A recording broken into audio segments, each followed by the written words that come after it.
Hello? Hi? Are we live? I think we're live.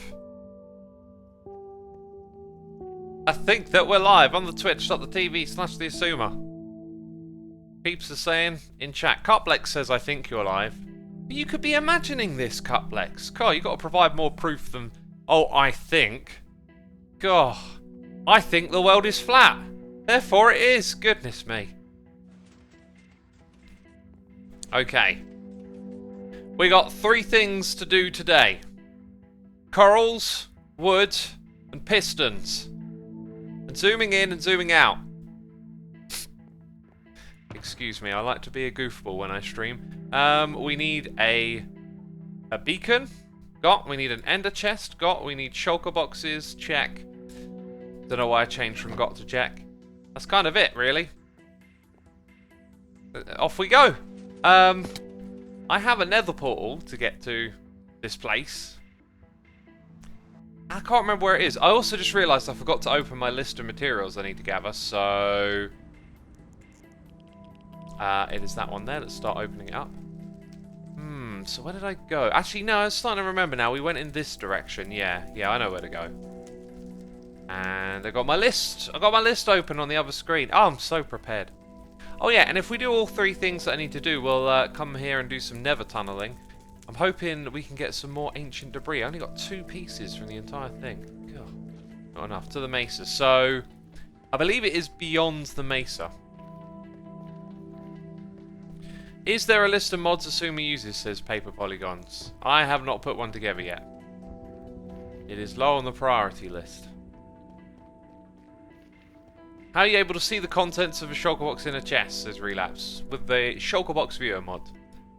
And we got Woolia CTV here for 3 months. Thank you so much. What are you doing today, says Yogsuki. Resource gathering. Strawberries says, Lo, I just saw a piece of fan art and it was lovely because it was Xisuma's skin for the head. It was a little axolotl and a fishbowl and I thought it was amazing. Yeah, there's lots of amazing fan art that gets sent my way. You can see it on my website if you go to the fan art section. Did I dig that tunnel? Anyway, Mesa is here. Coral Reef and Flower Forest ahead. That's Joe Hills leaving the signs there. Good old Joe.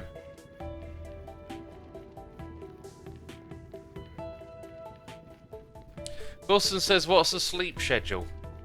8 hours a day. That's the sleep schedule right there. Oh, no, wait, that's the Mesa and then it's the next one.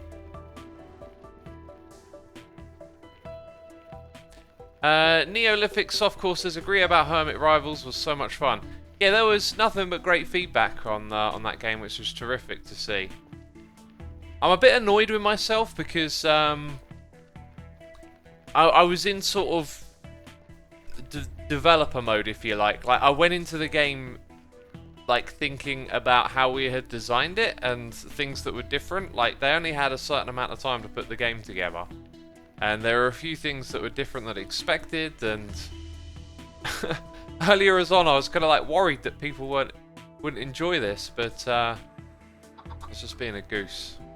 Right, so we seem to have passed the maybe the one that I thought was the Mesa wasn't then. Let's go back and try again. Went too far. Yeah, I was a bit annoyed with myself because I was in game developer mode and like thinking about all the things that could be different rather than just sitting back and enjoying the game. I always seem to do that. I always seem to turn up for something and have my head in the wrong space and then later on realise, oh, it was alright. Like, I guess playing competitive stuff in general, if I think back to some of the competitive events I participated in, I remember like feeling like annoyed and frustrated when we weren't winning because I thought people wouldn't be enjoying it. And then later on realising that, oh, actually you're having fun. So now when I go play events like COTC, it's all about having fun. And it should have been with the Twitch Rivals one, but I was thinking too much about like the game design side of it. But anyway, it turned out to be really fantastic. I think that concept, right? I will not be surprised if you start seeing mini games popping up on servers where you play waves of raids and compete for a score or a point. Like, it would so not surprise me if that gets turned into a minigame now. Right, there we go, we've got haste. Right, I need 3 different types. And I know how much I need, so let's check my list. I highlighted everything. Where is it? We need the red, purple, and pink, and less of the pink. So why don't we start with the pink? We only need 2.5 stacks of this stuff. Red, purple, pink, right? They're all together here. Oh, am I mistaken? Am I using the right tool? Yeah, no, it is instant mine. I think if you have the conduit as well, you can instant mine whilst like hopping around. I know there is some sort of difference. I haven't actually got myself a conduit yet this season. Pink, purple, red, that's what we've got to remember. It was a good game, says Dramatic Canage. It really was. That's not the last you're going to see of that game mode. We will definitely do that again in some capacity.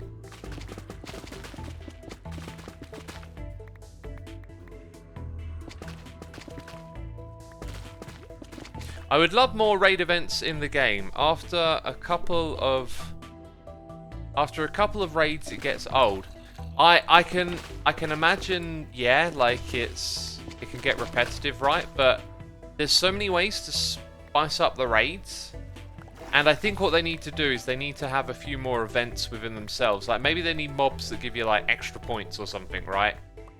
It needs that kind of responsiveness, maybe is the right word, like, because it's like a race to the end. It's like a race to the finish line when you get points at the end. You want something in the middle, I think, to spice things up. But I love game design. You know, I've been doing game design in Minecraft for a while, and COTC brought about a new format, and then that one makes me think like, you know, I should keep thinking and pursuing these ideas because they're so much fun, and you never know which one's going to be great. But I think if you took what we did and you finalized everything, so you've got like a finished product with, you know, maybe a few more elements thrown in there to make it interesting, right? You've got a really good game that could be very competitive, because I think that people would play that over and over again, and then as more people play it with time, you can have like overall leaderboards, you know, not just like the winner of the game, but like who's got the best time on the map. That kind of stuff's really great for the longevity of a game, when you can like develop a sort of competition or community around it where people will keep playing it over and over again. Is it me, or did I just break a load of those blocks and they just didn't seem to do anything? Hybrid Miles says, didn't you invent Bed Wars, Xisuma?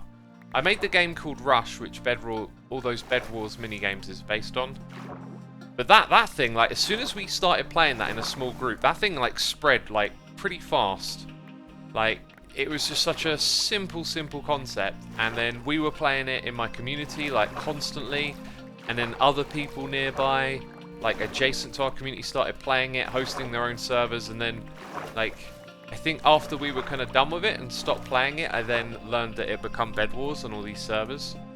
It actually first appeared on a German server, I believe.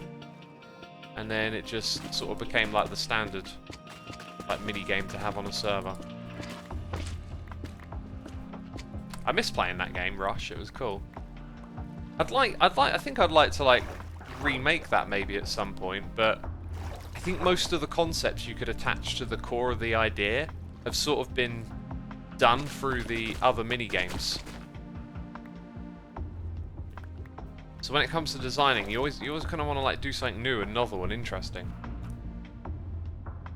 K-Dads, thank you for 44 months. Love the tunnel design. Interested to see how you connect it to other hermits. I'm glad you like it. I had a lot of positive feedback on that, and it was kind of like the first iteration that I tried, right? I'm like, okay, we're going to do a Nether tunnel.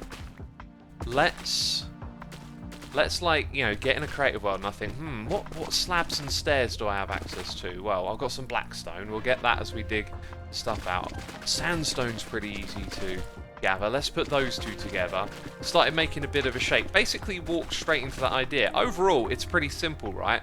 But when you're building large repetitive structures, you don't want to, you know, create something overly detailed. You just want to get like a decent shape that can be repetitive but look interesting. And I kind of like found that one just straight away, which is pretty cool. Krazair is here for 2 months. How's my day been? It's been alright. Just woke up, went for a walk, did some stretching, watched the swimming on the Olympics. Not the swimming, the diving. And here I am streaming now. Becca11, thank you for 12 months. A whole year, first of many. I came for Minecraft content and stayed for the derps, music, and community. Awesome. Thank you for the 1 whole year right there. Amazing. Appreciate it. And thank you for all those gifted subs as always.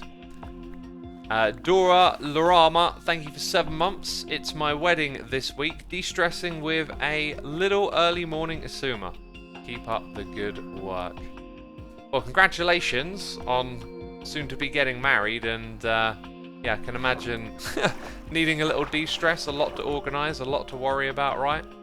You know, one of these things I try and do to avoid stress is like just to remind yourself of like how much worse things can be, because like when you're doing something positive, like getting married, or like maybe you're organising an event or getting people together, there's all these little variables. Oh, what if that goes wrong? What if this goes wrong? But like sometimes it's better to step back and just think like, okay, I've got all this stuff that I could stress over, but like it's good things to stress over. You've got the good worries. It's not like, where is my next meal going to come from, right? And then even if things do go wrong, you know, you didn't lose an arm or a leg. I think about that so much with everything.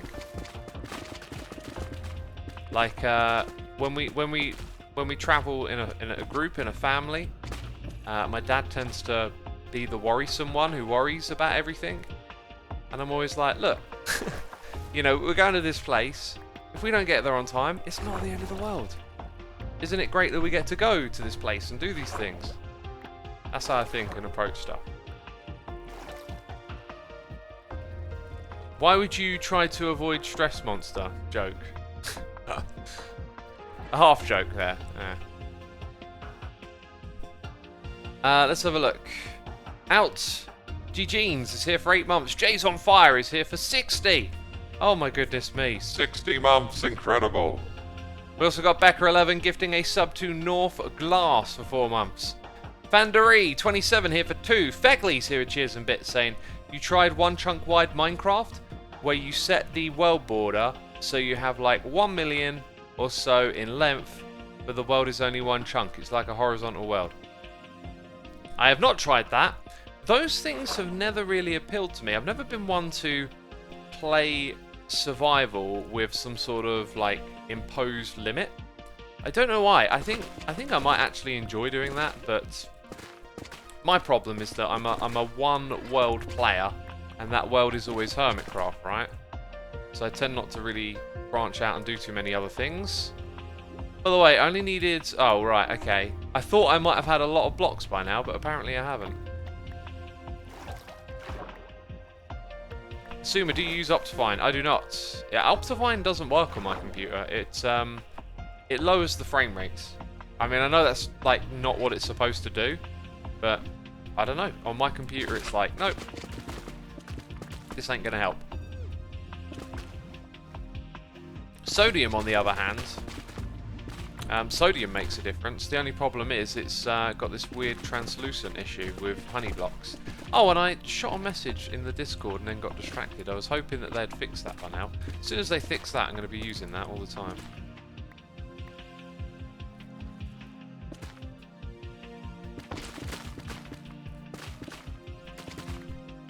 Optifine's decent, but I find sodium to be fantastic, says Zerky. Well, in my case, I have to agree because, well, no, I can't agree about Optifine.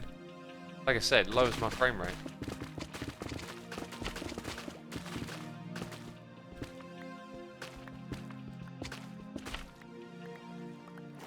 There is sodium for 1.17.1. Right, yeah, but like what I was saying is I hope they've changed the translucency. There's a bug where the translucency of honey blocks isn't the same. It's like really translucent compared to vanilla. And I don't know, it was just too big of a change for me.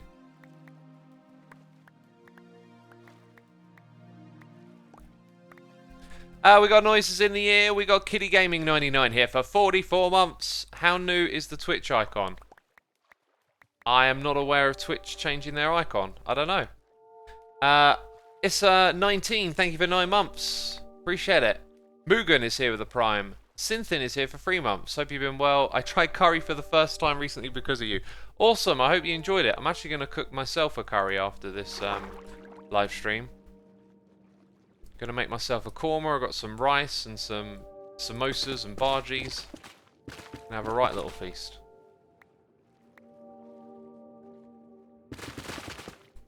X, what do you need the coral block for? I need it for building. It's part of my build palette. And there's just 3 colours that I need. Red, purple, and pink. Which happen to be all the ones we're standing next to right now, which is good. And why there might be a noticeable lack of like yellow and blue ones lying around after I'm done here.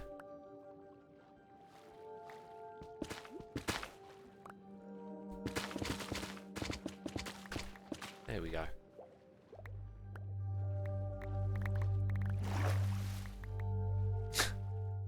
And McBeast says, Xisuma, cry or I will eat your chocolate. Don't eat my chocolate! Oh, don't eat my chocolate. Don't even know. I don't know if that's like a weird, obscure reference or what. Sana of Scarva, thank you for 18 months. I am doing great. Thanks for asking. Emild DK NR1, thank you for 2 months of support. We got Not Gay Ben here gifting sub to Shadelight Theory, Miller, Hammy Angel, Far E-Wings, and Sleepy333. Thank you for those gifted subs, my dude. Is the coral for the Emporium? No, it's not. You'll find out soon enough. It's just for, well, I've already explained what it's for. It's for my build palette. I have not watched the cricket, PGA. I'm not really into cricket. There's baseball on the Olympics this morning. I didn't really think much of that.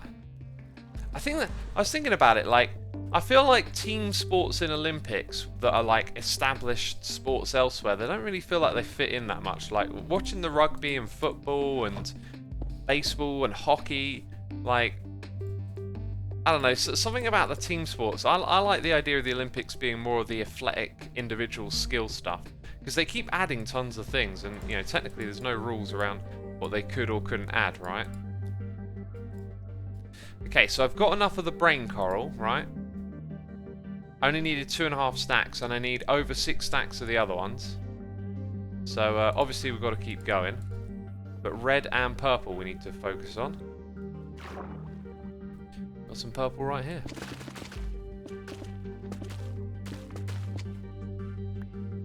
And we've got some more purple over here and some red as well. Jomungador says, I prefer the Winter Olympics more than regular Olympics. I never really, I don't know why, but I never remember really watching too much of the Winter Olympics. I think this year's one, is it, do they do it the same year? I can't remember, or do they do it every other 2 years? But I definitely would like to catch more of it. Cricket is not in the Olympics, says PG. Yeah, and I like, my own personal subjective opinion is, I don't know, the team sports stuff feels like more like it's got its own thing outside of the Olympics. Whereas I can't really think of like track and field athletics being much of a big deal beyond the Olympics. I think they should focus on those like more individual skill game ones. Apathy Muffin says, to be honest, I never watch sports. If I want to do it, I'll do it. I don't care for watching others do it. Oh, I love it. I love it. I love seeing like what people can do with their bodies and teamwork and all of that. It's terrific. I very much enjoy playing a sport as well. Like most sports I'd enjoy probably playing and doing more than watching, but they're still great to watch.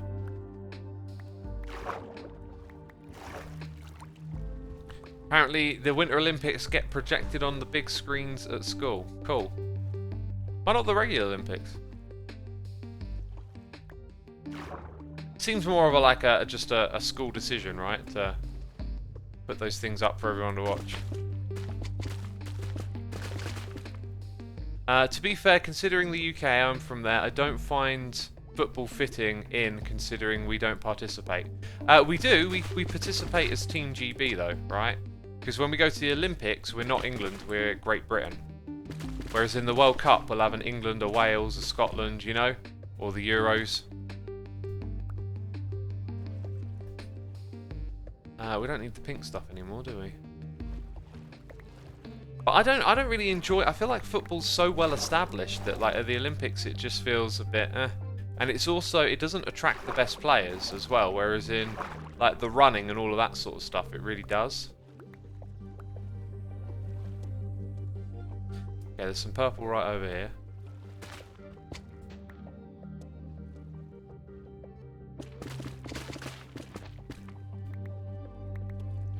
Did I leave a bunch of blocks floating back there? I'm not sure. Purple and red stuff is what we're after.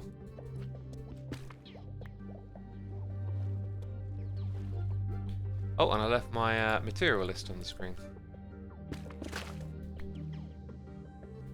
Why are you leaving the blue? I don't need the blue. I'm here for 3 particular colours. And we got one of them sorted. There's loads of purple here, isn't there?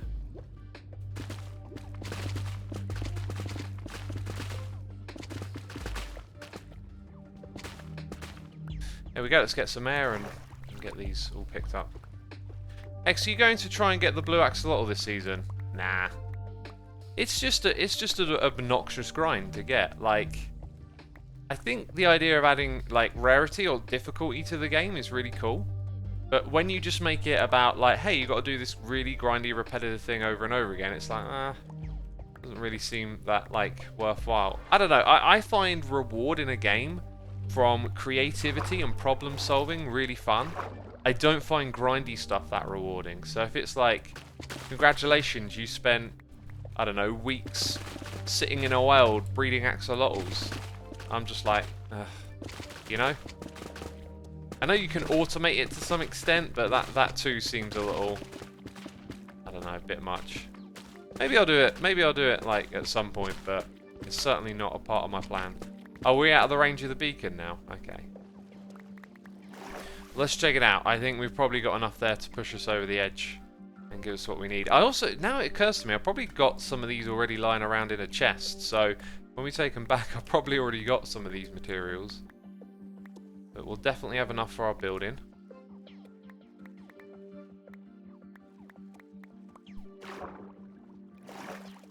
Mining and crafting, it's a balance, says Emadan. It's a balance. Badger D, thank you for 22 months. Appreciate it and welcome. I'm getting so many questions today asking me if I watch anime. I always say the same thing. I don't like watch anime as anime, but I'll watch something if it's a cartoon. I got no problem with like the format. But I've never really been drawn into it as a thing. Like I don't see it as offering something like different. If that makes sense. And I've enjoyed some animes I've watched. My favourite one is probably this one of these, I think more obscure one called Gantz. That was pretty interesting. Probably do need a tiny bit more. If I don't actually have these when I go back, it'll be like, oh, I've got to head out here again. So we'll do a tiny bit more and then we've probably got it. Photon Man says anime was a mistake. Was it? A mistake? Why would it be a mistake?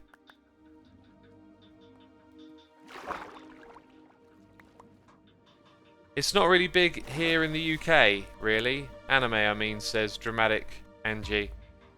It's obviously, like, culturally it comes from Japan and it's big there. But, I mean, to say it's not big in the UK, I don't know, like, it's one of those cultures that doesn't like float to the surface. Like, you don't see Minecraft Let's Plays on BBC One, right? But millions of people watch Minecraft Let's Plays. It's just one of those things. Like, some types of culture don't necessarily go all the way to the visible front of the mainstream, but like anime is incredibly popular. I mean, just like every time I stream, there's always someone asking. It's just... And then today there was like so many questions. in a matter of a minute. And I was like, oh well, people want to hear about this today.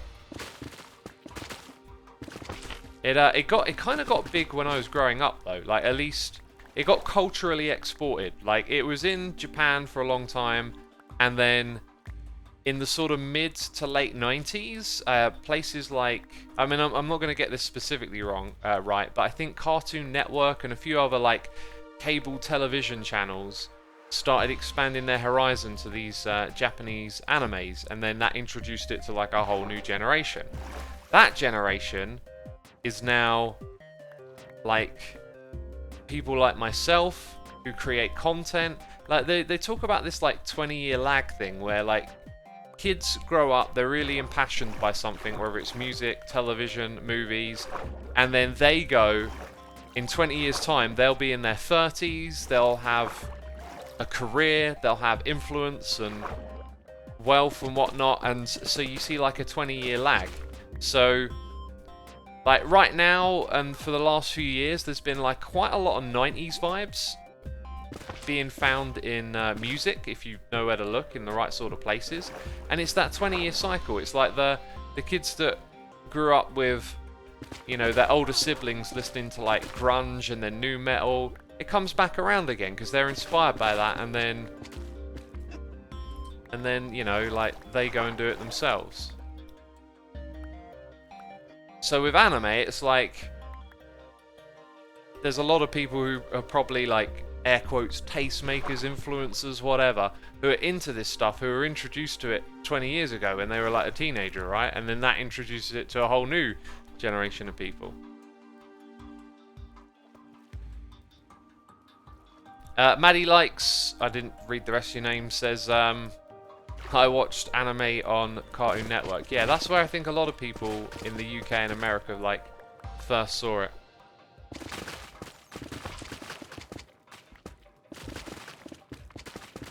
But yeah, the 20-year lag thing is interesting because, like, in sort of like rock and metal music right now, there is a ton of like nu metal influence to be found by a lot of bands. Sort of djent and nu metal you can hear in a lot of like popular bands like Issues and whatnot. I don't really listen to them, but all of these sort of bands that are congregated around this like post Bring Me the Horizon sound, like with their Sentimental and That's the Spirit records, right? They kind of homed in on the Linkin Park sound, and that's that 20-year lag thing again. In their case, it's a bit of a more of like a 15-year lag, but like they would have grown up listening to Linkin Park, a hybrid theory, and now those ideas have resurfaced through them. And now it's like incredibly popular, those influences.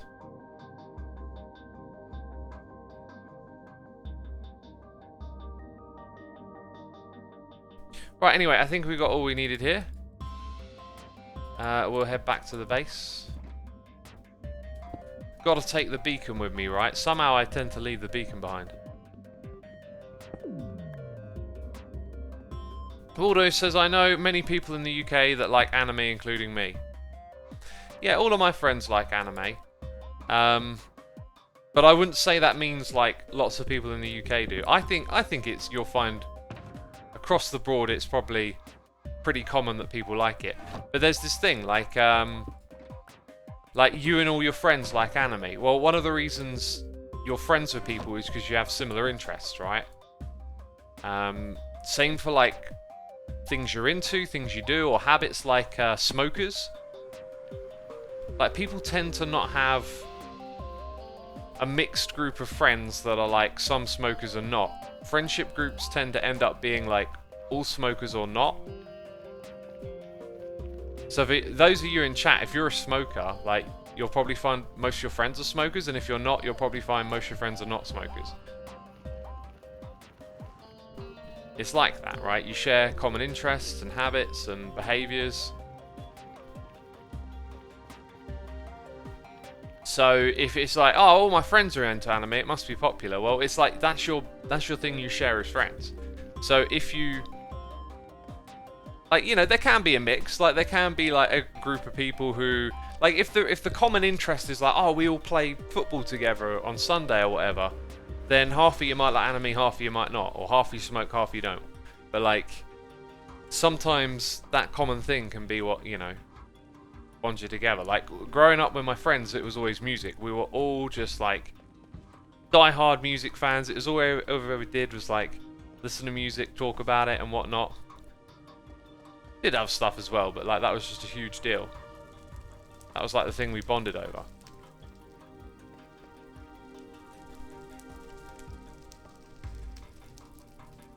Right. Where's my portal? Oh, that's okay. That's a different portal. Yeah, eventually we've got to like code these portals a bit as well. Right. So that's phase 1 done. I get to cross those off my list. Now we've got to chop down trees. Oh yeah, actually, what did I say we were going to do? At the very beginning. I think I can't remember if I said we were going to chop down trees or not. Dang it. I'm trying to like remember and juggle all the things. Because it's like we can do this little job here with the pistons. We can gather materials. And I think there was a third thing. I might have said it was the Nether tunnels, but that'll be the last thing I do. But now I've got this weird thing in my head. Like, did I forget something really important that I need to do? I'm pretty sure it's not though. I'm pretty sure it's like the trees. Did I say we had to chop down trees at the beginning, peeps? Help. Help me. Because I think I might be forgetting something important. Yeah, look at this. We already had a few of these, so we definitely got more than enough. It's good to see.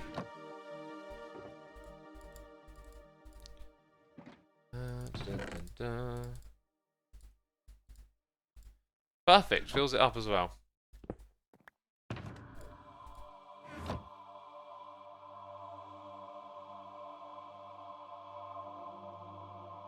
I feel like there's a pretty vocal minority of people who enjoy anime a bit too much. I love anime for the stories, animation, but I don't really talk to others about that interest because I don't want to be associated with those people, says Frosted Bagel. Sounds like you're describing the,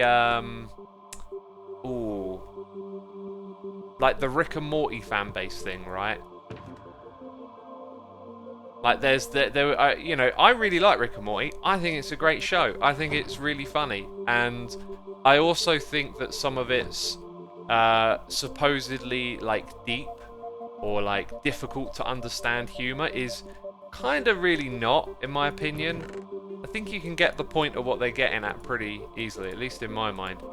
But then I don't know if these are like troll comments or like people creating fake accounts or actual people, and then they get like the spotlight shone on them. But like there's some people that take it way too far and act like it's some genius show that only a certain intellect can understand and enjoy, which is just ridiculous. That if there's something that's got like deeper levels of enjoyment that are not accessible to other people, you should still just welcome people in to enjoy it, because like even if something is actually really deep, there's no reason you can't enjoy it at a surface level for other reasons, right?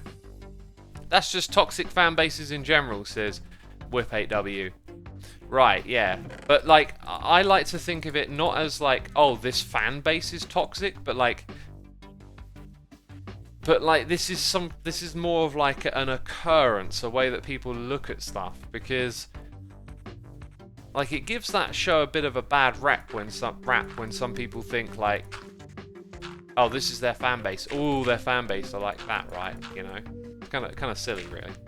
I should do this with a beacon. Should put a beacon base around here and make chopping this stuff down a little quicker. See, 4Gil says hi.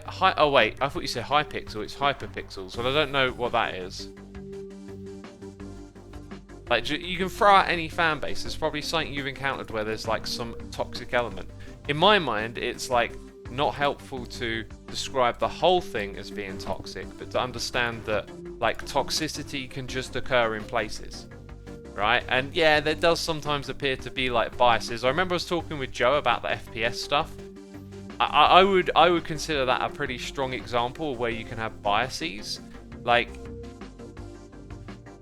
there's all these stories of like, you know, how bad FPS chat rooms are, and I've been in FPS chat rooms, and like, yep, they're pretty atrocious. Yet other types of, in my mind, like, you know, something like Minecraft being creative and social, less likely to encounter it than in a game that gets people angry and frustrated on a constant basis. It's not a blanket rule that means every FPS game or community is toxic, just that there seems to be an increased likelihood of finding toxicity in those places. What FPS chat room, says Chicken Burglar? Well, if you haven't been in one, good for you. That's what I'll say.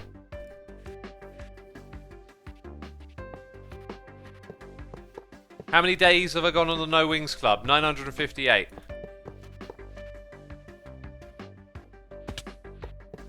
That's the middle. 1, 2, 3, 2, and then 1 would be there. So yeah, like, you know, if it's anime, if it's Rick and Morty, if it's FPS games, like, toxicity is like human behavior and it just ends up in a place. And so, in my mind, it's not really fair to then cast everything off as being like that. So, you know, you have a bad experience with some anime fans, like, I don't think it's fair to just write the whole thing off as being like that, right? But, you know, I see it more as passionate with anime. I notice, like, because, like I said earlier, I get tons of questions about it, like, all the time. Every stream, I will always get asked if I watch anime. And I guess, you know, probably every stream people ask me if I watch sports as well. Like, but sports is so much more, like, visible and mainstream than something like anime. Even Roblox is toxic, says Demo. I feel like everything I just said didn't make sense to you reading that. Like the Roblox isn't what's toxic. There can just be toxicity in communities, and then you as an individual can assign it to the whole thing, which is the bit where I think like that's not helpful. That bit. Look, if I go and start playing Roblox, will I become toxic? You know. X, why is there that one slightly weathered copper block on the evil X shop door? Oh, just so, you know, just so there's a little bit of detail. You don't want, like, everything to look around the whole building. There's tons of, like, mixed up textures. Just makes it look more interesting, I think. Let's plant a spruce tree. Oh, yeah, let's figure out how many I need as well. Right, so we've done the corals. Now, when it comes to spruce... Yeah, let me just check upwards again on my list. So we're going to do the dark oak stuff after the spruce. So I need a stack and a half of spruce planks. Excuse me, 7 stacks of spruce stairs. So that's going to be like a 1-for-1. That's just round that up to 8 and say 4 stacks of trees, right? And then I need about 8 stacks of spruce trapdoors. Now that's one of the ratios I struggle with because it's like 6 for 2. So let's just imagine it's 4 for 1 because it's more than that. So that's 8. So 8 stacks plus whatever I said before I've already forgotten. Great. Thor, I think it was, so 12. We're looking at 12 stacks of spruce. And that's all the spruce that we need. Alright, I thought it was a bit more than that. Yeah, we'll go for like 12 or 13 stacks of spruce. And I just had an idea. I don't know why I've not, like, done this before, but can you grow them directly side by side? Yeah, you can. Wonder if we could, like, guesstimate how big this tree is now. Or how many logs are in it. Oh, that's very easy. Well, here's what I'm going to do. Oh, I've already done it wrong. I'm going to make my little staircase upwards. Go through all these bits. TNT tree farming, says Taco Man. I'm just gonna use my axe, you know.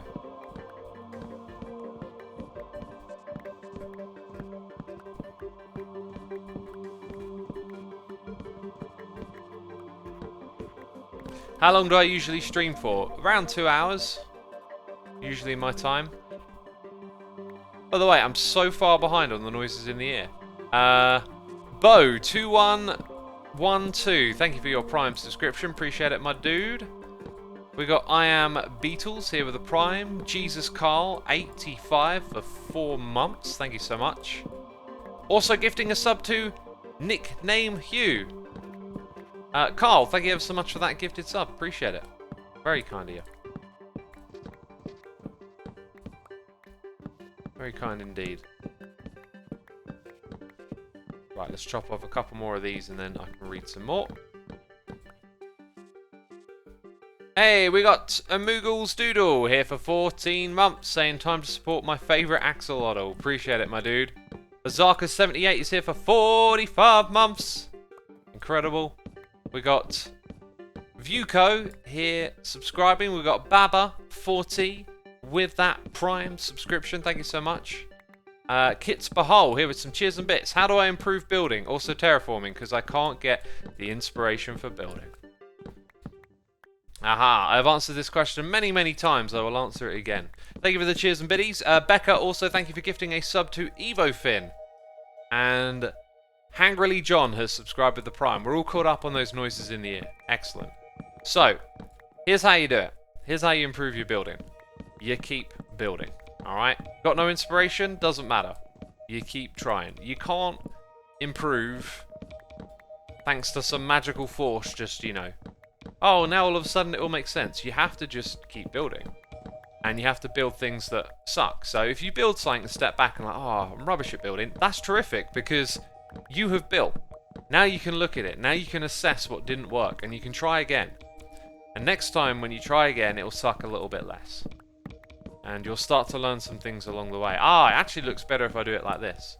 And that's why you keep building, because each time you build, it's slightly different and you can learn something. So the trick is, for all the terraforming, all the landscaping, obviously there are like concepts and ideas that, you know, can be explained to you that can help, but the real key is just to keep doing it, because that's, you know, everyone starts out being terrible at everything, you know. There are no baby geniuses. I know people like to sensationalize and make up stories about like kids that pick up an instrument and can just play it, you know. But it's all nonsense. Everyone starts at the same place, and you know, your physicality or certain strengths you might have might make it easier for you to partake in a particular activity or not. But everyone's got to build their skill set. And so if you're looking at me and thinking, wow, X is great at building, like, dang, I was terrible for a long time, but because I kept building, I got slowly better at it, you know? And I've learnt a whole bunch of little rules and things and tips and tricks along the way that mean, I now know how to do this. And if you're looking for that like instant gratification, if you're thinking, oh, I don't want to, I just want someone to tell me how to build good, it doesn't work like that. You have to learn. How many stacks did we get from that? Like 4, so we'll probably have to do this a couple more times and then we'll have what we need. Care to share the little rules you learned, says Pyro Gecko. Well, one of them that I remember quite well for landscaping and let's say terraforming, if you want to call it that, is when you're laying down like a palette of random blocks, is to try not to actually be random with them, but to try and give them rules and a little bit of backstory. So let's say you're designing a floor, right, for a room, big room, so you've got lots of blocks to place down. Now, oh, there's more. Okay, that's the previous tree up there.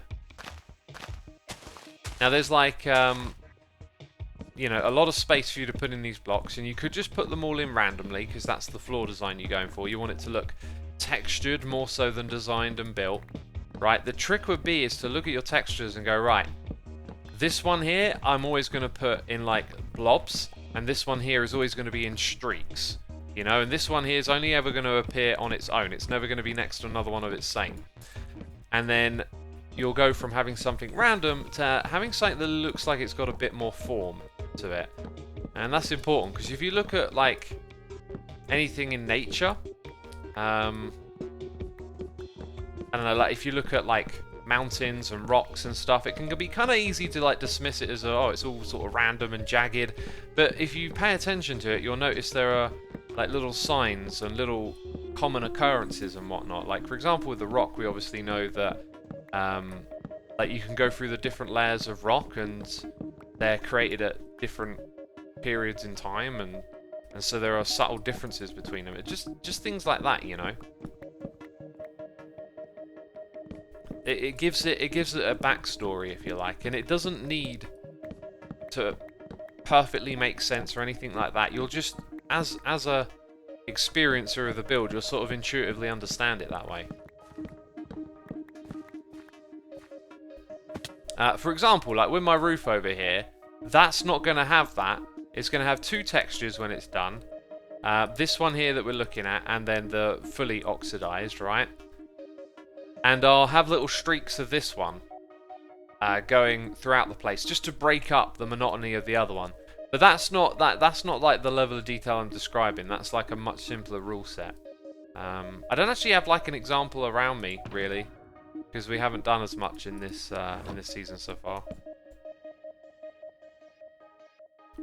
The human brain is amazing, says Lion Tack Lightning. Yeah, I mean the human brain is the center of your experience in a way. Anthony YTG says, hey everyone, that's such a good tip. I've never thought about it that way. Yeah, it's a great one. I learned it from Scar and Iskal. They sort of showed how to build and think like that. Okay, we've got noises in the ear. We got Xman404 here resubscribing. We got Midge Mong here for 5 months.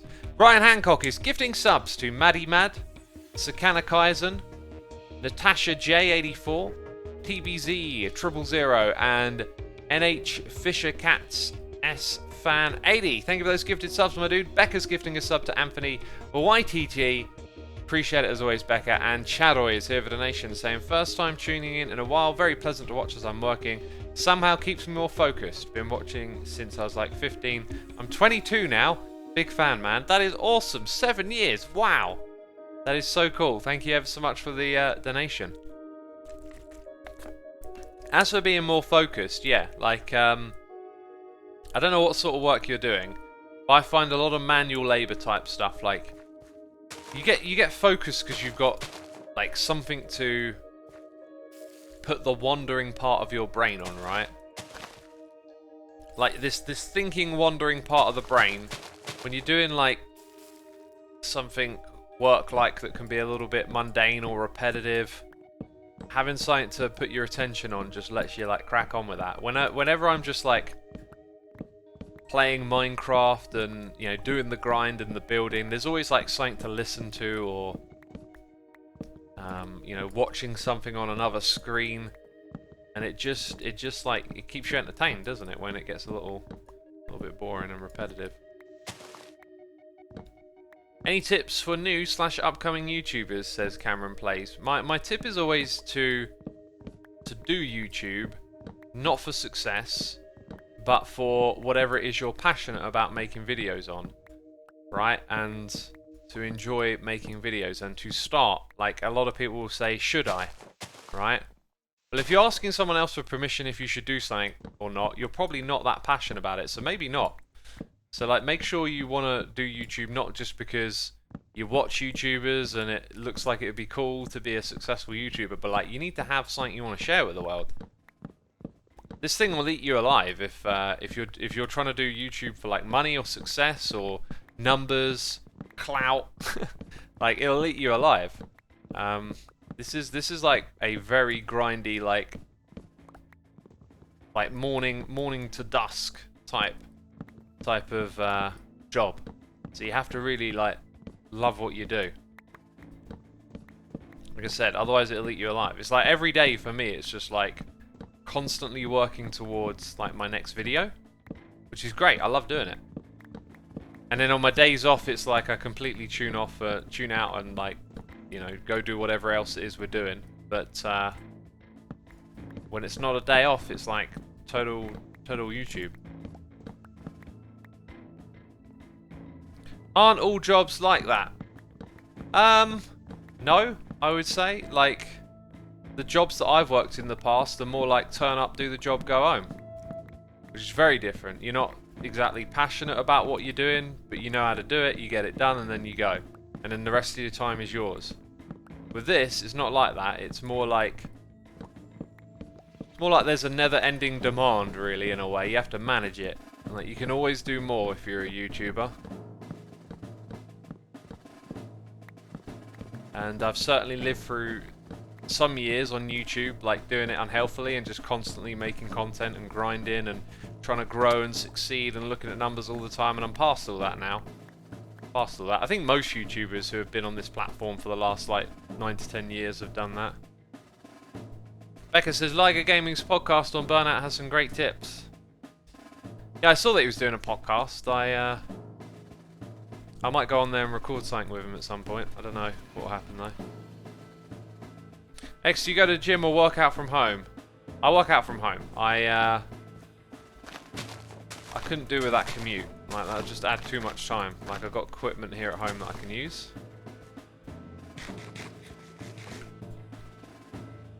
Right, actually, have we got enough? We'll do one more round and then we'll definitely have enough, right? I think I've already got some, but it's always good to have more than enough. I think because I put them, like, all here, it's messing with it. That is an interesting theory.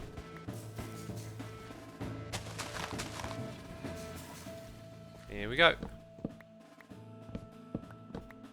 X, any plans for merch? I think Hermitcraft and Hermits could use merch. Nah, not from me. No plans to do any merch.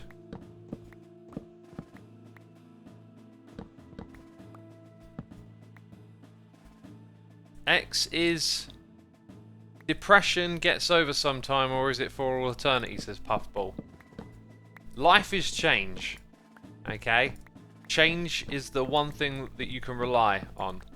Change is the constant of the universe. Everything is always in a state of change. We as humans like to oversimplify sometimes and take some ideas and express them as I will never change, you know. That was one of those things I used to do when I was younger. I was like, I'll never change, I'll never be a sellout, man. All that kind of dumb stuff. Like, it's like an expression of like, I have these ideas, I have these values, and I will hold on to them. But like, you know, even those can change. But, you know, that's what life is. It's a constant state of change. So, you know, if you're having gloomy days, darker days now, know that brighter days could be ahead. Because change will come, and you can be a part of that change. One of the things with depression is it tends to like lock you in and make you feel like change isn't possible, and that you'll always be this way. And if that's your mindset, sadly, it can be like difficult to get out of that, and it can, you know, the things you tell yourself can become true. But remember, like change is the constant. If you work for change for the better, like it can happen.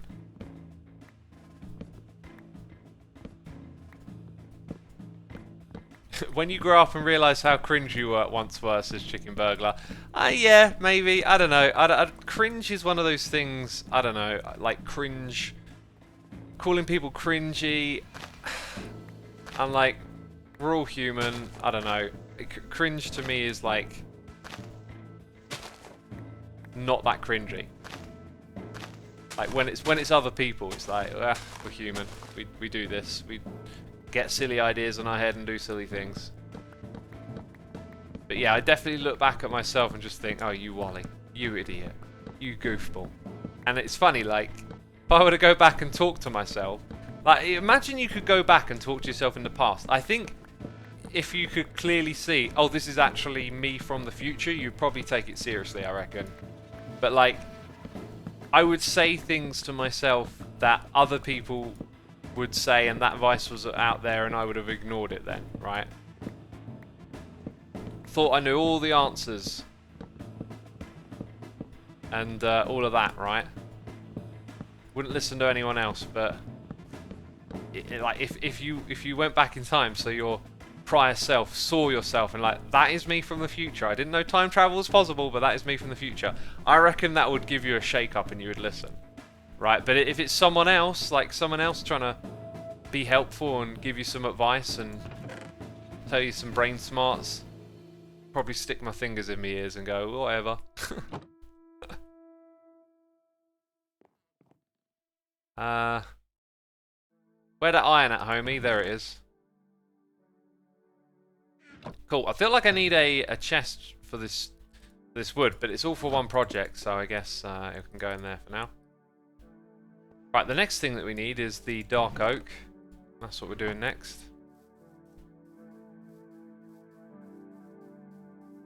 Hey, you people in Britain, please turn your clocks back a couple of hours. I'm watching this grind at 1:04 a.m. in America. Yeah, let's take that to Parliament, you know. I think they'll listen. Old Lord Shirkham 8 on Twitch, okay? It's up at 1:40 in the morning. We gotta change the clock back so that Xisuma stream. Come on, Boris. Come on. Yes, it might cause chaos and pandemonium across the country, but we'll solve one problem. We'll just move the sun around a bit to accommodate for the Americans, says Rally Lion. Yes, that sounds like a great end. Let's get our top people on it. Let's engineer some rockets to go up there to the sun and move it about a bit. That'll have no consequences at all. Nothing bad will come of that, I'm pretty sure.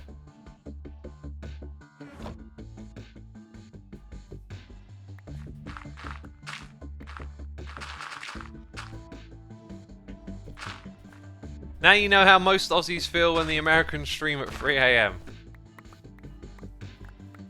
Yeah, I was about to say you can always watch it on the second channel, but like it's never the same as being live, I guess. Right, we got those saplings, we got that bone meal. It's time to grow trees and chop them down again. Yay! We haven't figured out how many we need. Ah. Right, let's go check it out. So we did all the spruce stuff. Oh, I think I might have miscalculated because I just realised the extra amount of stacks that I had was the wrong material. So we need 13 stacks of this stuff minimum, plus... Okay, I got the dark oak stuff here, so trapdoors... Let's just call that half a stack. One stack, 3... 4. So I'm going to say about 18 stacks in total. That should be more than enough. Never hurts to have too much wood, says Rallyon. Yeah, it doesn't. I always like play with this like mindset of like you don't want to just have loads of materials lying around in chests, which you always end up with by the end of the season, right? But in my mind, it's kind of like a bit of waste. Like we spend all this time grinding for materials, and like last season, I kept telling everyone, come and take sand and sandstone from me, you know, like it's free, come and take it. And then I'll watch like Scar's video and he's out there like grinding in the desert for ages, and Scar probably already had like 10 shulker boxes full of sand lying around in various places. Like I'm the opposite. Scar will just be like, I can't find where I put my wood, I'll go chop down trees for an hour, right? And I'm like always putting all of my resources in one location and making sure that I have just enough to finish this build that I gotta do. Like we're like opposites, but like in my mind it's like a tragedy if at the end of the season there's a chest full of wood that never got used. It's like, oh, so inefficient. Oh, I spent all that time chopping it down. But these days I like try and step back from that a little bit and just think, just go out there and enjoy playing Minecraft, you know. Scar had like 10 double chests of quartz. Yeah. I wonder how he's doing this season though. Because the chest monsters is like a running joke with him. I'm sure we'll see them again at some point this season. With an automatic wood farm, you don't have to worry about leftover wood. That's true, yeah. If you automate it, then the amount of time you put into it once it's built goes down vastly, so it's less of a waste thing. More of an abundance thing. How do you find the inspiration for builds? Because I can't start a house because I don't know where to start, says Jorgen. Well, inspiration is just one of those things. I'm just an inspired person. I see stuff, it interests me. I'm just a creative mind. I like the idea of engaging with, you know, art in its many forms. If it's music, if it's things that someone had built, drawn. Like I always have a bit of like a remix mind for like, oh, this could be different, this could be done a different way. So when I come into a Minecraft world, it's just like, oh, here's this fresh canvas for you to just throw paint at. So I rarely have a shortage of ideas of like, oh, what could I put in here? You know, we've gone for like, we're doing like a 3 thing this season.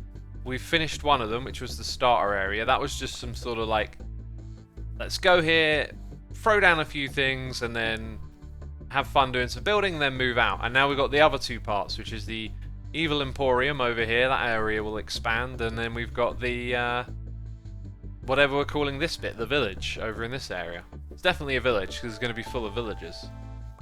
Interestingly enough. How many stacks of this did I say? I think it was like 14. Might go a bit more just in case. Rock says I usually take inspiration from pop culture and things that interest me. There you go. Things that interest you. A great place to start. Like, let's say you're thinking, I like Minecraft and I like football, but like, well, what can I build there? Well, don't limit yourself, you know, build a giant football, or build a football stadium, or build something, you know, changing rooms. Like, I remember Impulse and Impulse built that game, right? In Season 3. Like, what was it called? Golem Ball or something, where you punch the iron golem around. And then I went and built a stadium around it, because I love football stadiums, they fascinate me. And so I just took something I was interested in and threw it into the Minecraft world. By the way, if you see my mouse just do this every now and then, it's just because I'm like repositioning my my hand for the old RSI stuff.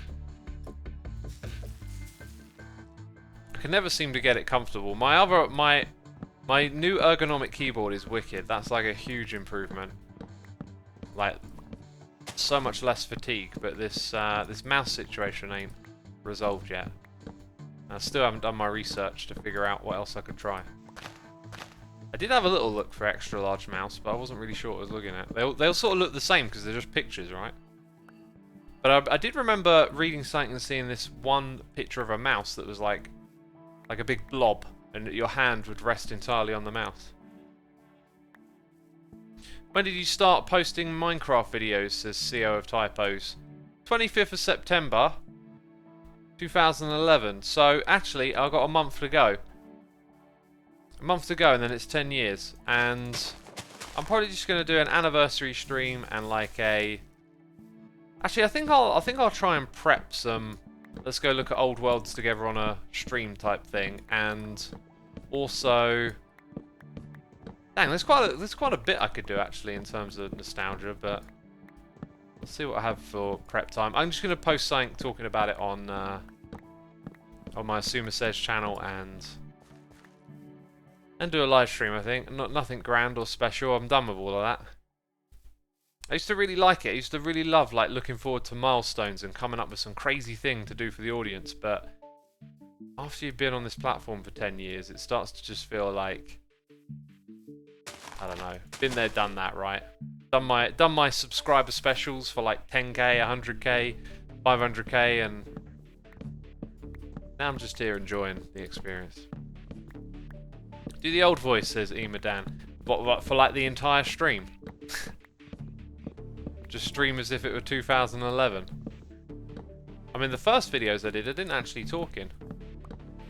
Didn't even bother, just put text on the screen. 16-hour streams are okay with us, says Xander. They're not okay with me. Once I get to 2 hours, I'm pretty toast.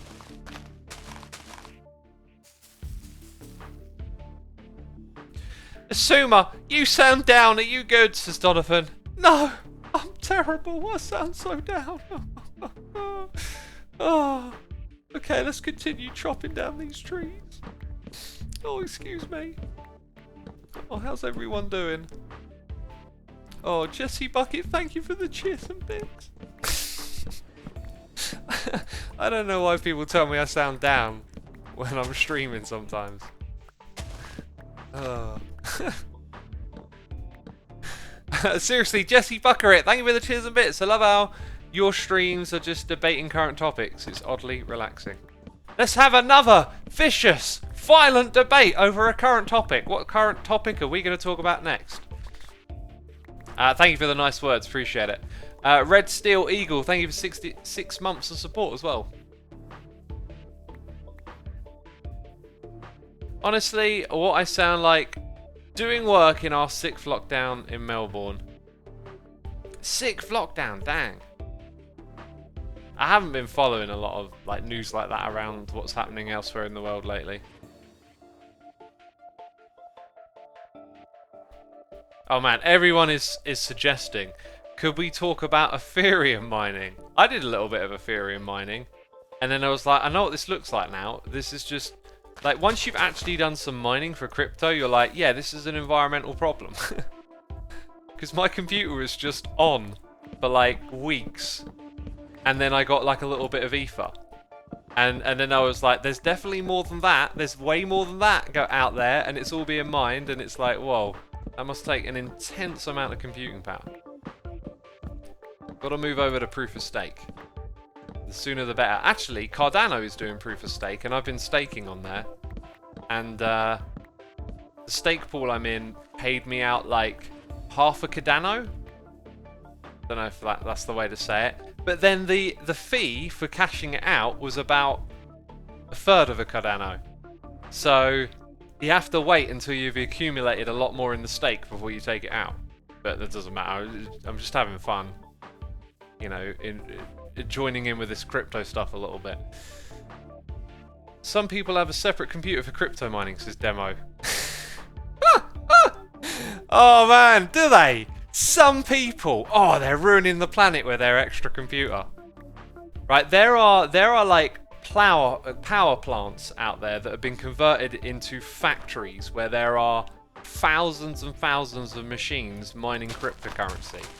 Okay, forget the people with spare computers. They're not the problem.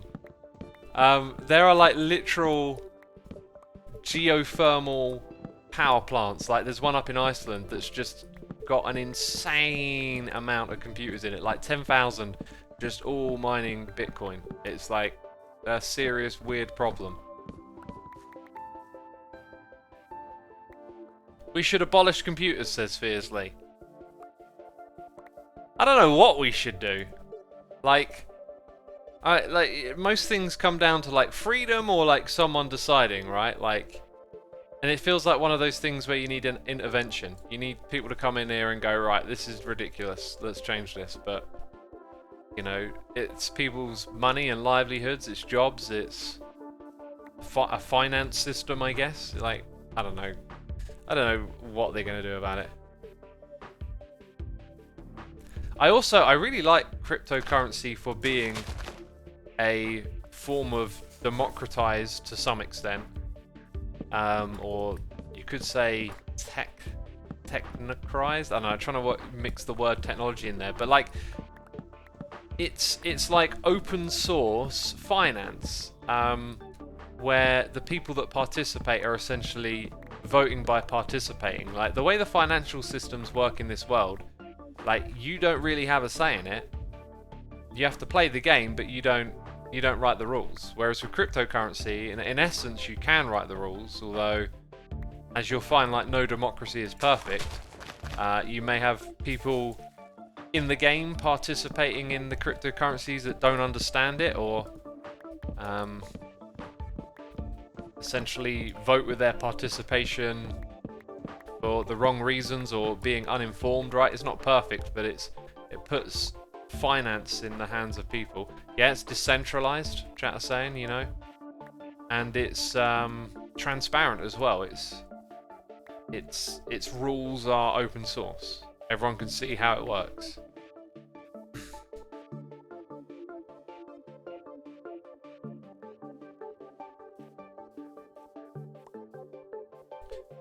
Rich people just pay for other people to mine for them, says Demo. Do they? I don't know. Bit of a broad statement. Jesse Buckerett says, what does mining crypto even mean? Right, so in order for crypto to work, you have to have a network of computers that are running to facilitate the transactions and verify them. Okay, so mining for Bitcoin is a form of verification. So you have all of these computers verifying that the transactions are legitimate. It's like rather than having a bank with a ledger that says, you know, so-and-so sent this person money, it's all open and transparent, and all of these computers compete to help verify it, but also to earn Bitcoin. So in order to get people to use their computers to help verify this open ledger, you have to incentivize them. So by them participating in verifying this ledger, they can earn Bitcoin, and that is what the Bitcoin mining is. It's luck based, but if you pull together lots of computers, if you have a larger participation, that luck ends up paying out more consistently. So you can earn Bitcoin, and then the value of Bitcoin is in essence why people are doing this. The other thing though, the real big problem is that in order to do that, you have to get these computers to also do really hard mathematical problems to sort of verify that they are actually doing the work. If you don't give them this super hard problem to solve, it kind of makes it easier to be a bad actor in the system and spoof or manipulate it. So the reason that this crypto mining is a really big problem is because these computers have to do very complex mathematic problems in order to prove that their work is legitimate. And as you can imagine, doing that kind of thing ends up being costly, like on the computer. Let's take some of this. Like costly on the energy usage. Let's have one of those, and I need something else, and I forgot where I put it. I think it might be in one of these. Maybe it's all the way back over here. Jesse Bucker, it says that's super cool. I can see how people who had a little luck and a lot of computers can make a lot of money. Yeah, think of the luck less of like, oh, you got lucky, but more like a probability. There's a probability that you get paid out. So, like, if you are one person mining on your own, the chances are so slim you can probably mine it for a long, long time and never get anything. But if you join a pool or you have a large amount of computers, then the probability kind of adds up in your favor. So consistently it will pay out over time. Do you have any cryptocurrency, says the Wall Film? Yeah, I got a fair bit of like this and that, but I only like brought some sort of out of curiosity and definitely driven by a little bit of FOMO in a way. But I also like not so much like fear of missing out of I don't know, like I'm not dreaming of like buying crypto and becoming a Bitcoin billionaire or anything silly like that. Like it's more like this could be something one day. Like having Bitcoin could be something everyone one day has, right? So like if you get in early, that's obviously better, isn't it? There it is. So yeah, for me it's like it's more of like this is fascinating, this is interesting, I'm interested in it, I keep an eye on the community, I read stories, listen to people involved in it, all that kind of stuff. But I'm not trying to like just, make a ton of money from it or something. Oh, I didn't want to get in the boat! I didn't want to get in the boat because the guy with the banner and I just wanted to keep that. God, you lot are troublemakers. Really are. Do you know how many of you lot I killed recently? God. No wonder you're here again. You're like, we watched Twitch Rivals, okay? What were you doing? Leave my cows alone. Ah! God, one of you's got an enchanted bow, haven't you? Look at you with your enchanted bow. Get set on fire, buddy. God, you lot are just causing trouble. Right. Now that that's been taken care of. Oh, there's two of them in the boat. Right. Don't both shoot at the same time. Yes. Now you're on fire. Does this thing have fire on it? I didn't know that. Cool. Right, I want to keep the one with the banner. I think maybe actually I should have kept a couple more of those. I don't know what I'd use. Oh, man. I could have, like... Next time something like that happens, I should try and keep them and put them... Actually, no. My village here is full of villagers. They'll probably scare them and mess with the trading. I was thinking it'd be cool to have a village full of pillagers, but... No, that won't work. Elon Musk does make it hard to earn some money with crypto, says Blue Star. I've heard quite a lot of theories on what he's doing, because he can manipulate the market with his tweets and whatnot. There's some interesting theories out there. I forgot what the really compelling one I heard was. But like that's it. Like if you want to get involved with crypto, first of all, learn a lot about it. Don't be driven by fear of missing out. Don't be driven by some idea that you're going to get rich. Like, the main reasons I would say are worth getting into it are because it appears to be a possible revolution of finance where people can have more control over their finances. And we can be in control of the financial system as opposed to those that benefit most from it. Also, the technology is very interesting and it can lead to things beyond financial systems, like the blockchain technology is potentially going to have a lot of good uses. And so, you know, it's one of those things like if you're involved in it now, you'll understand it more. Earlier on, you might see the whole thing unfold with a little bit of a clearer picture, and you know, you might benefit from that in some way that isn't just you know, making it rich or whatever, but like, I don't know. I find it very interesting, so I brought some crypto, like various different ones, and now they just sit there, you know, doing nothing basically. Like one day they might be useful, they might not. Yeah, cryptocurrency is so volatile as a system of making money that is less of an investment than something like stocks, but it is also a cool idea in theory. That is, it's hard not to want to do something with it. Yeah, yeah. There's also, like, you made me think that there's also, like, a lot of, unfortunately, a lot of, like, scamming and preying on people around cryptos. Like, there's a lot of, like, coins that pop up that are just basically scams, pump and dump schemes. I mean, these are things that aren't exactly new to crypto, but they're sort of happening a lot because crypto is unregulated, and therefore it makes it vulnerable to being very easy to get away with. If you can get a coin on a, what do they call it, an exchange, and it's just a scam coin that someone's set up, like, these are things that people are getting away with right now. So there's a lot of crypto scams out there, sadly, and they're gonna give the whole thing a bad name, and they're gonna drag it down, sadly, because the one thing that, like, the crypto community wants is to not have government stepping in and regulating. The whole point is, like, that it's independent and it's free of all that. But as these scams pop up, they're putting more of a spotlight on it, and it's more likely that there's going to be regulation coming in and whatnot.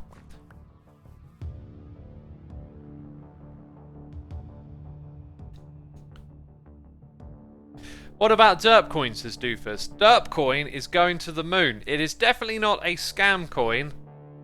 Definitely not. Made by a very reputable person. Okay.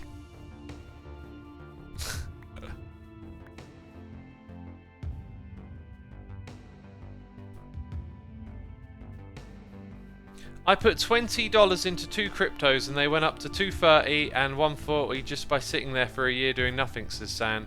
Try and Fox. Yeah, you got in early, is the idea there, right? But this is the other thing with, like, with the idea of, like, making it bigger for crypto or whatever. It's like that money, like, money doesn't stay static forever. Like, $1 million today is different from $1 million 100 years ago. 100 years ago, that's a phenomenal amount of money. But today, the average person will earn, when I say average, I'm talking, like, you know, the 1% who are most of us, funny enough. Like, if you take the global population of people, and, like, you've got access to running water, a computer, education, you go to school, you're part of, like, 1%, right? If you're from, like, America or a wealthy European country, in terms of, like, pure population. I'm assuming if you're here watching this stream, you're probably part of that population. So, in average, like, people will earn that much in their lifetime, right? If you just think about, like, if you were to take, like, your wages, how much you earn a year, and then span it across the, you know, the 40 to 50 years of your working life, and you add it all up, it's like, oh, that's over $1 million, right?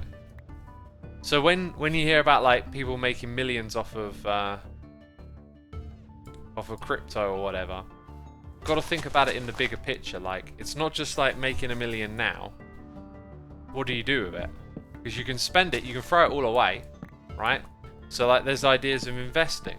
So if you invest in crypto, the problem is when you'll put in some money, but when you take it out, it might have a completely different value. So it's not just like, I don't know. It's hard to explain what I'm getting at. Devil Tony says, I put 25 into crypto, now I have 10. Yeah, it sounds like you brought in at the peak.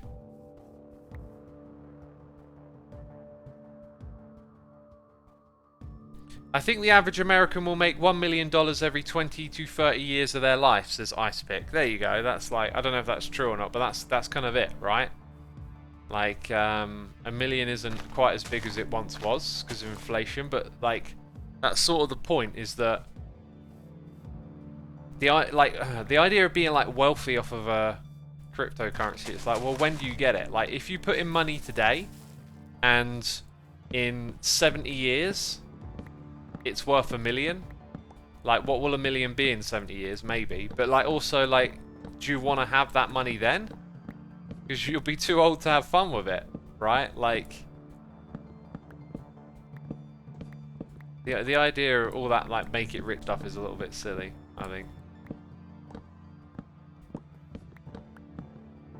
Because you never know. You never know. Like when you're, let's say you also like, you buy your Bitcoin, right?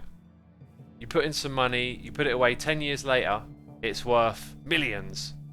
In 10 years' time, Bitcoin might be so valuable that you actually don't want the cash anymore, right? Like, it's better than USD. People have moved on. Everyone's trading in Bitcoin, and then it's like, well, all that other money ain't worth anything. Am I making sense? I feel like I'm not really articulating myself very well. I guess it's like that. Like, the numbers are just so can be misleading as to where like the actual wealth is or whatnot, or whatnot. Because like I would say, if you had a chunk of money and it was like, invest in crypto or invest in a house, I'd say invest in a house if you haven't bought one. Like, if you're not on the property ladder, as they like to say yet, like if you don't own your own home, I would say it's a way bigger priority than getting crypto, right?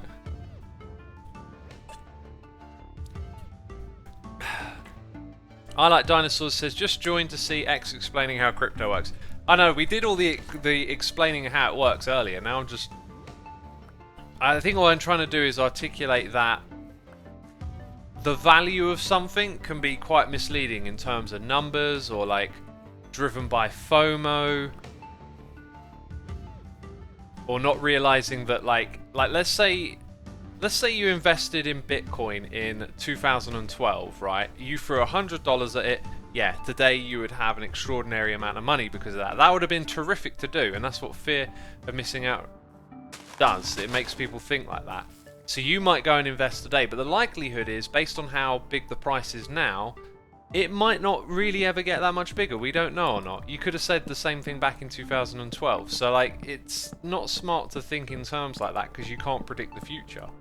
So it's like you want to put your money where it, it becomes of use to you, utility or value of you. So like, there are different priorities. Like, putting money aside to buy a house would be way more of a better decision than to buy into crypto on a fear of missing out.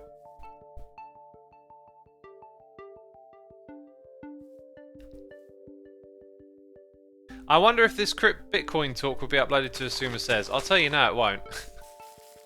I'm very fussy about what I'm going to put on there now, so I don't think it will.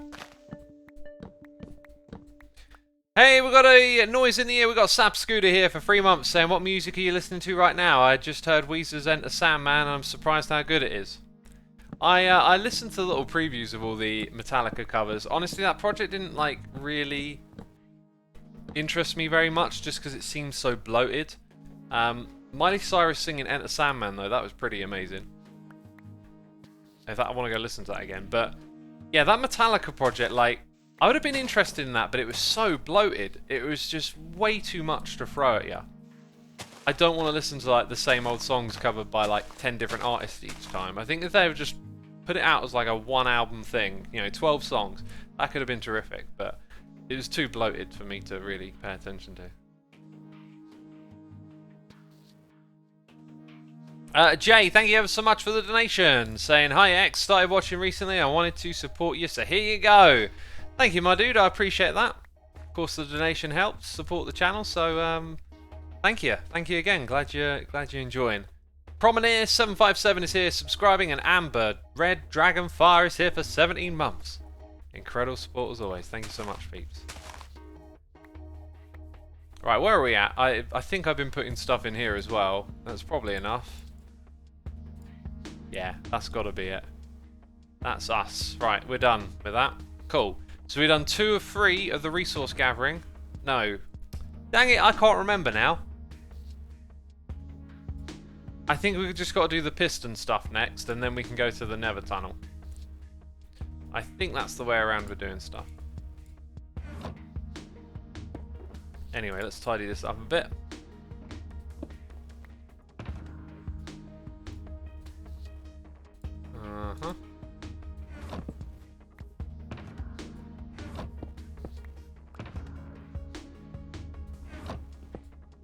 And we'll collect some saplings while we're here as well.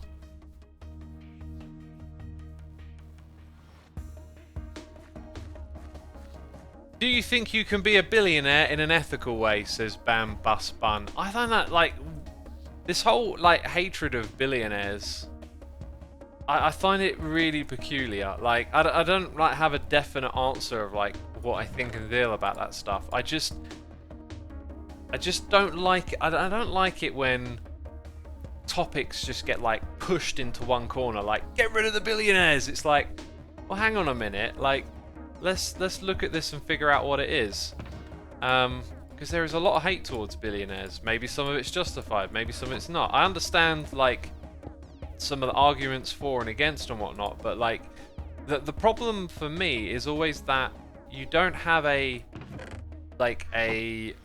scientific environment where you can do A/B testing. You can't clone the planet and go, let's find out what happens if they get rid of the billionaires, right? Because our society is driven by wealth generation and a lot of ideas that that you need motivation and incentivization. And there are examples of what happened in alternative systems of governance, like we had in Russia with the revolution, where different styles of management and a lack of incentives created all sorts of problems and famines and whatnot. And, you know, that's not a perfect example either, but, like, if we had A/B testing and, you know, let's say you're fully on board with this, get rid of the billionaires idea, they got too much wealth, they shouldn't have it. But then you find out that, oh, well, turns out that the reason that they're billionaires is because they're great at playing this game, and that game happens to create jobs and create economy and bring about advances in technology, and so you wipe out the billionaires, and then all of a sudden your best innovators that rise to the top of the crop aren't out there innovating. And oh, we've got some more guests. They're not, you know, pushing things forward. It could also work the other way. It could be that, oh, actually it turns out that there's loads of people that are just as good at doing what they're doing, and it's a bit of a con, you know. The wealth just ends up in someone's hands who can do something, and yeah, it's better off spread out. But, like, it's all a battle of theories. It's all a battle of, like, thinking and ideas, and too often do people like to cherry pick examples of what happened in this country, what happened over here, and use it to serve their agenda. This like quote that I heard recently has really stuck with me, that people think they're logical and reasonable, right? You all do, right? Because you're alive and you're here and you've got this far in life, and I do because I've done the same, right? And it's part of, I think, just the psychology of being a human, having the brain, trying to, you know, understand its environment and be in control and be right. Like, the brain doesn't want to go, I don't know what's going on. Oh, let's run around like a headless chicken. It wants to figure things out. It wants to be in the know and for you to be right. And so that extends to these bigger world topics that we have. So like this idea that we're logical and reasonable, whereas actually what we tend to do is use logic and reason as a means to an end. And you see this a lot with like people who will have different opinions of you when they go through their use of logic or whatever, is that you can see how someone has reasoned their way back to their same old traditional ideology. But we rarely reflect that on ourselves and see ourselves doing it. So it's something I try to see myself doing. And I can spot it quite a lot now. It's like, yeah, actually, I have like preconceived notions of the ways that things should be. And so I find the logical and reasonable things to back up that way of thinking. And that's not the way that science works. Science doesn't go, oh, we think this thing over here works like that, so let's find things that support that conclusion. That's the way pseudoscience and bad science works. So our own thinking can be not of the best quality like that. Why did we start going on this tangent? God, I've lost my train of thought. Oh yeah, billionaires, right? So when you make those arguments, it's like you're just trying to like back up your preconceived idea. So if you're in the camp of like we should get rid of billionaires, you're gonna, all that logical idea of, you know, little memes that get shared about it and whatnot, it's all gonna just appeal to your preconceived notion. I love the way X is waffling on while still watching the Raiders. Pro Minecrafter right there, says Becca. It's just second nature now, isn't it? I'm just Minecrafting. I'm just taking out the wither while we have a casual chat about billionaires. I would say you can have an ethical billionaire, but a lot of it comes down to how we would define ethical. Of course, there's several actions that weigh heavier in society, the individual perception of being ethical. Yeah, I like ethics is a weird thing to tie into money, because the idea is that like you having money is taking it away from other people, but at the same time, having money and wealth in places generates economic activity which benefits everyone.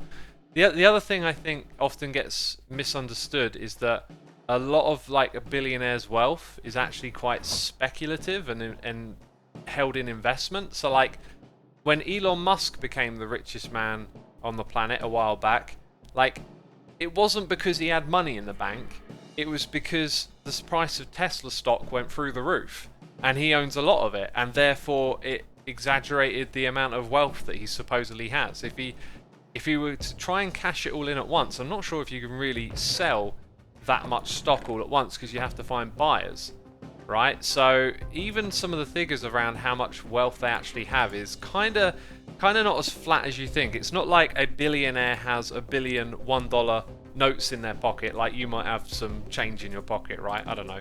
You got money in the bank. It's like, it's not quite the same.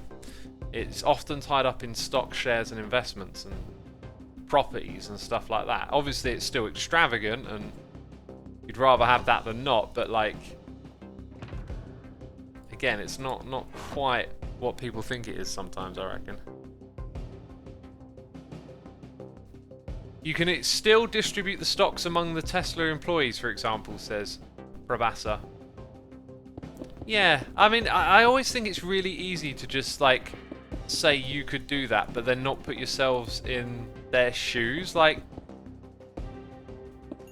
I don't know, like at what point when you have money do you start to give it away? I don't know what that is. Like, I'm sure it's pretty easy to think, you know, if you're Elon Musk, yeah, just give away some money or whatever. But like, Elon came from like a not a wealthy background, so like he's at some point or another walked a similar path to most of us, right? So like, I don't know, it's a weird thing. Like, again, we talk about giving it away, but all of that wealth is tied up in stocks and shares and whatnot, right? So if your wealth is like tied to the fluctuating price of your company and you give some of it away and then the company goes down, you might have given away way more than you realized, right? Like, giving away a stock today could be worth something totally different tomorrow. And also, you know, like, he might, and actually I know this because I've read the books on him, but like he wants total control over his companies. Like he hates the fact that Tesla had to go public to keep it, right? So he wants to hold on to as much of his company as he can. So like it's like another way of looking at it is like actually he's very passionate about what he's doing with his company and wants to be the one who owns it, right? I think we need. Oh wait. Is it 30? Yeah, it's just shy of 30 each side, so we need to make like 60. So we'll make a stack of these, I think.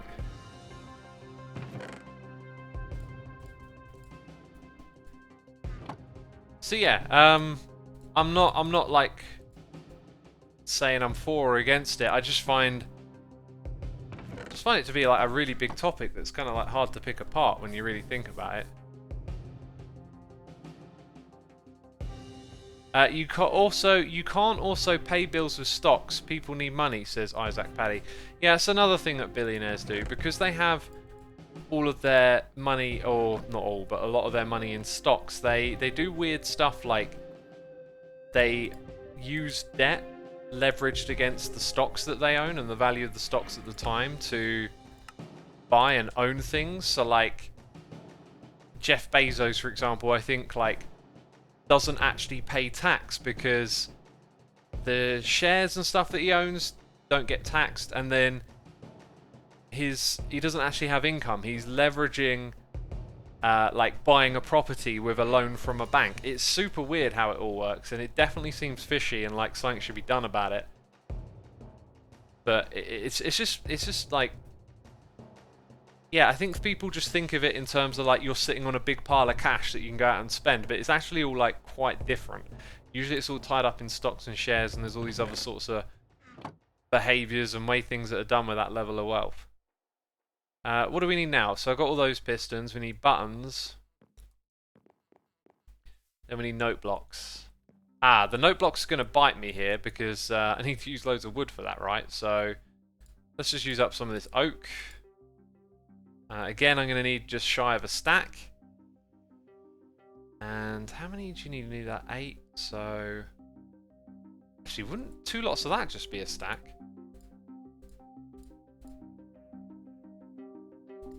Yeah. Okay. This thing's like a little bit cheaper than I thought it was for some reason.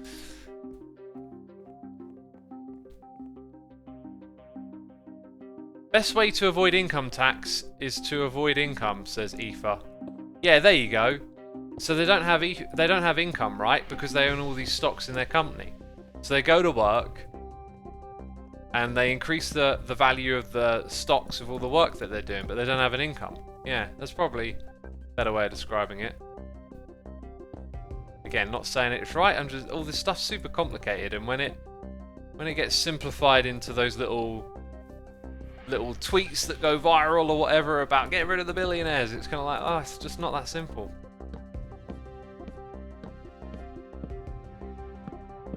This is why I like the idea of a wealth tax, says Graphite Frog. Yeah, I think obviously some form of taxation. We all know, you know, Jeff Bezos should be paying taxes. That's pretty obvious. But like, how are we going to achieve it, and what's the fair way of doing it?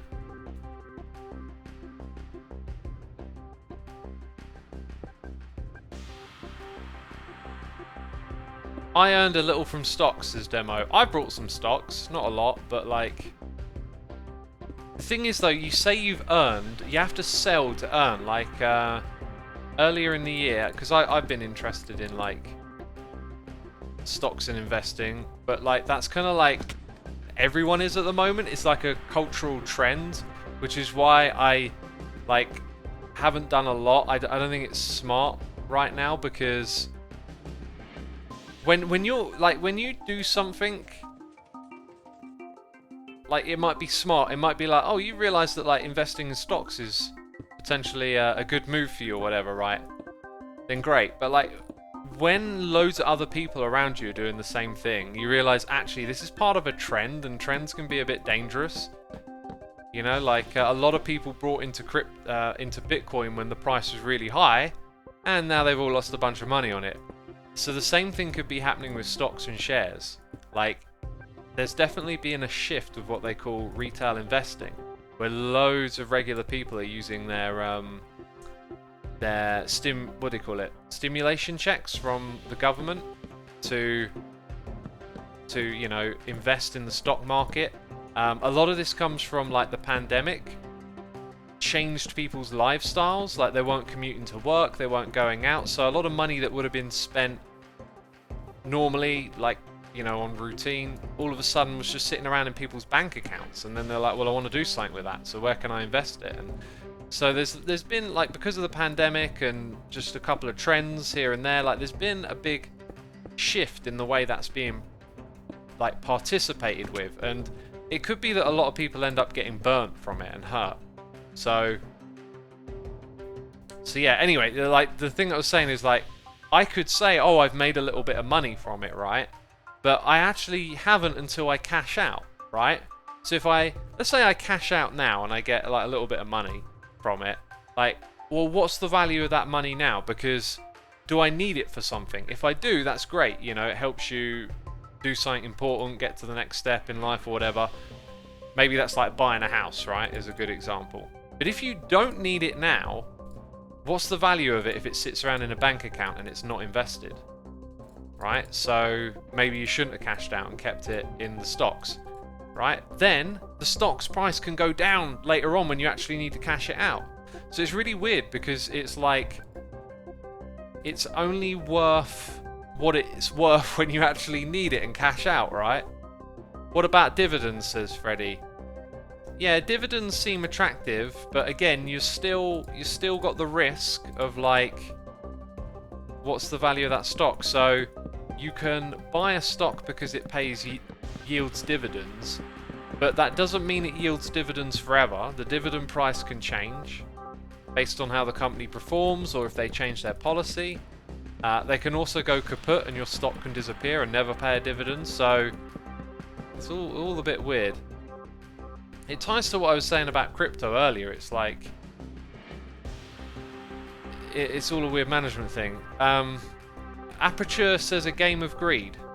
Well, maybe, but maybe not. Again, this stuff's always really complicated. Like, for example, the stocks that I've bought are for these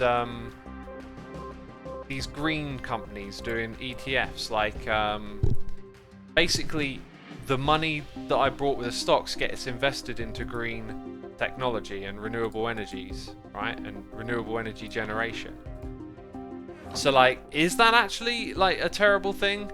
Because my hope there is that, yeah, it might make me a bit of money when I take it out back in the future if I need to take it back out again. It also pays dividends, so a little bit of income along the way. Only pennies we're talking about, nothing crazy. But, like, but then hopefully it's doing a good thing. Hopefully that is actually an investment in the right stuff.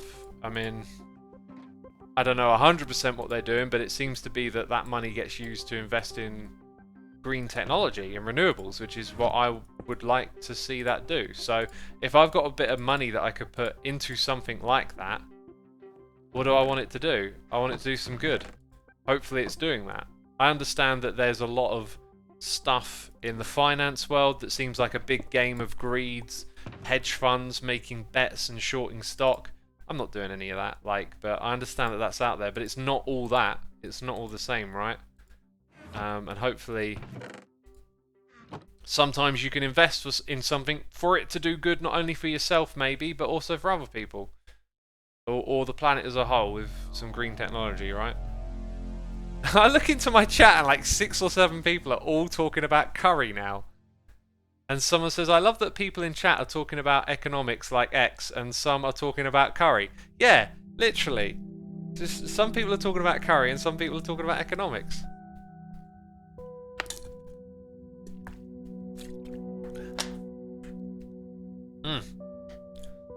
Having some water there. Nova Wolf 131, thank you for 8 months. Loving this season. Did you see my Minion Me design? I don't think I did.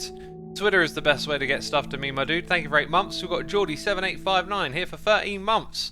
Loving this building so far. I like the build palette especially.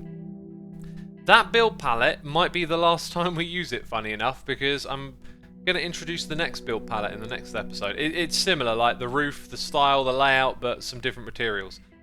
Also, that's quite ominous over there. Is the llama in the... Dang it, I think it's in the boat with it.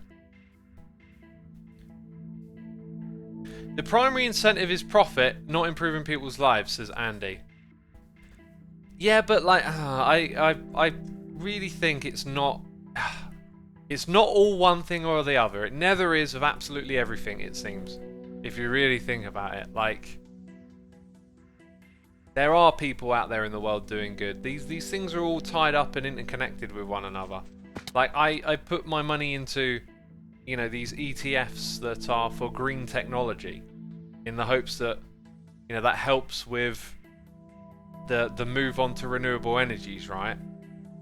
That's not a pure profit thing, is it? That's like a conscious awareness of a problem that needs to be solved and hoping to help by participating in that aspect of solving it. Because you can't like, you know, fix these problems without investment and whatnot.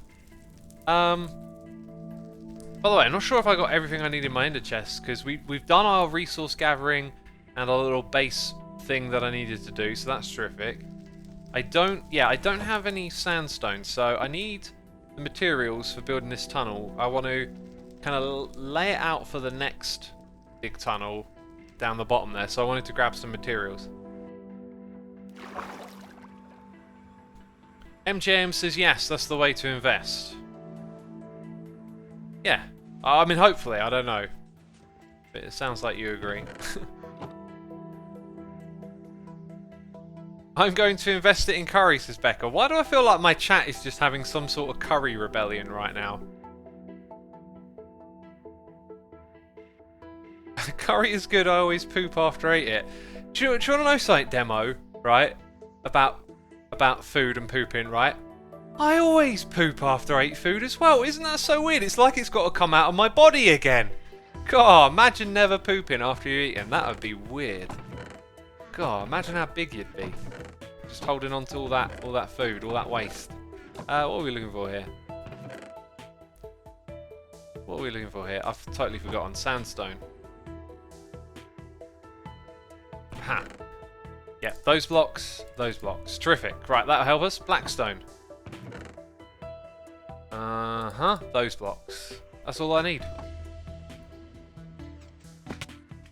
Curry coin, says ERB. Curry coin. I feel like it'd be better to name it after a curry. I don't know what curry is like the most iconic. Nah, curry coin's probably the best. We got Ed Lavin here with the primes. Sky Parody here with Cheers and Bits and Hex. Has there ever been a time where you thought Generic B might rejoin Hermitcraft? I'm doubtful.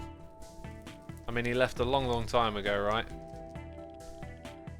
Probably not going to happen. Sky Party, thank you for the cheers and bits, appreciate it. Perkini here for 2 months.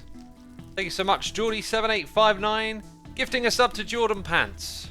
Appreciate it, my dude. We also got Alina here with some cheers and bits saying thank you for a very enlightening discussion. Definitely gave me something to think about, but it's late for me, so have a good night. Appreciate it. Thank you for the cheers and bits. Glad you enjoyed the discussion and have a good rest. Right, so I feel like these blocks here should be prismarine, although it might change to a different material. But then what we do is we wrap it around the corner here. Oh, I don't have my my piston. I'm now worried about what that other sign says. Well, we'll get it all done eventually, like properly, you know. The signs will come back, the means of what's what and where it is. Yeah, the beacon would have been helpful.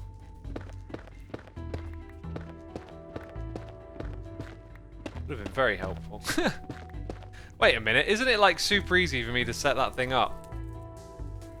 Although I want to set up another one because down there, like, I want to mine all of that with one. Anyway, I'm only doing a small thing here, so we'll leave it. Right. So then, across the middle, it's 1, 2, 3. And then you would have this here. So this will be like a T-junction as well. Wait, this turns the corner where? Back there. Did all that wrong.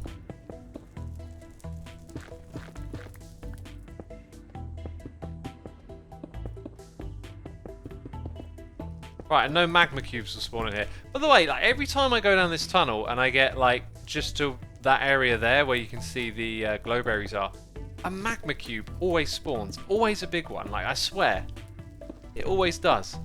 It's just a thing. It just happens. It's like there it is, and it's always a hassle.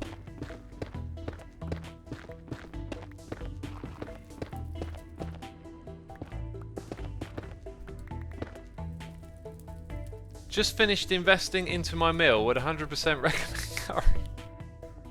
Y'all are just making your own memeage at this point, I think. Investing curry. God. Is a meal an investment? I think it is.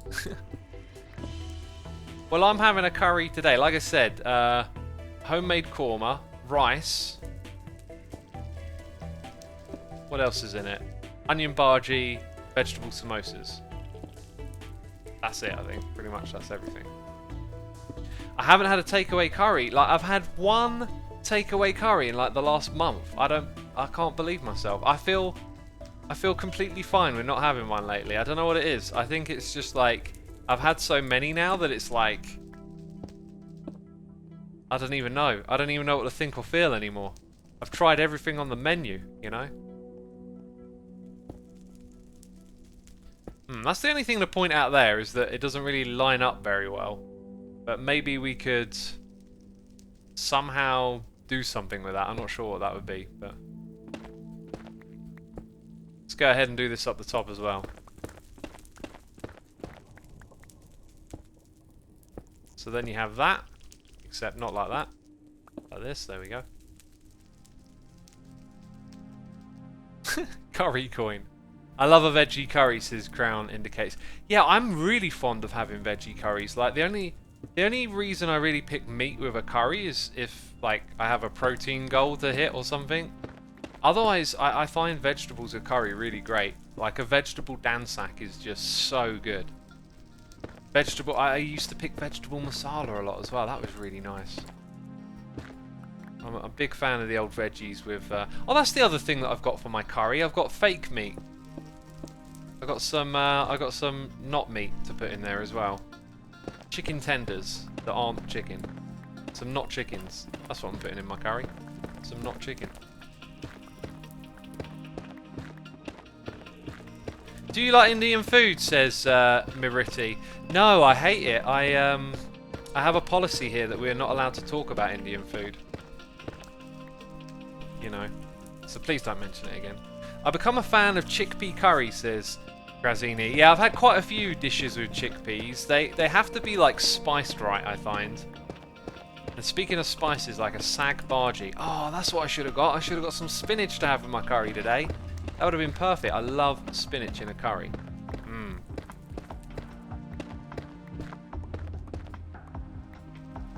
Anaku says, wait, isn't curry Indian? Is it?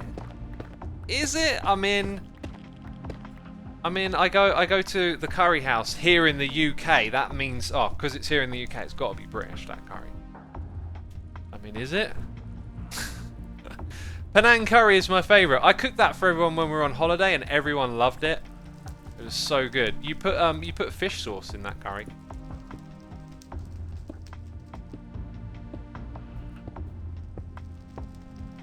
Yeah, this is it. Just like that. Just like that. I thought it was Japanese, says Kiyoma. Yeah, there's Japanese, like, chicken katsu curry. Pretty much anywhere. Well, actually, what am I? Pretty much anywhere. I mean, like, any place can make a curry, right? And then it'll be a curry of that culture and cuisine. But I don't know what the actual origin is, but, like, the Asian region, from, like, India to Japan, tends to be where most curry dishes that I'm aware of come from. There is, over here in Britain, you have chip shop curry. Now, I do not know what the origin of that is, and I used to really like chip shop curry, but I think it's pretty inferior to almost every other type of curry there is, even if it's nice. It's a real kind of like greasy. Don't know how to describe it, but it's not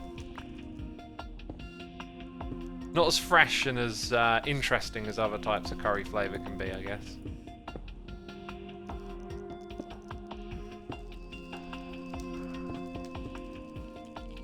This, my friends, is it actually, because I'm not going to really rip out that back wall until we got a texture we want to put there. Unless we decide that's the texture, you know. Just have some basalt walls. Actually, let's do that. Let's just put basalt there and see what we think of it, because we've got lots of it. I don't know where we got all this basalt from, but I got a lot. Hey, we got noises in the ear. We got Papa Sizz here with the Prime. Thank you so much, Papa Sizz. Becca's gifting a sub to Ether80. Thank you so much as always.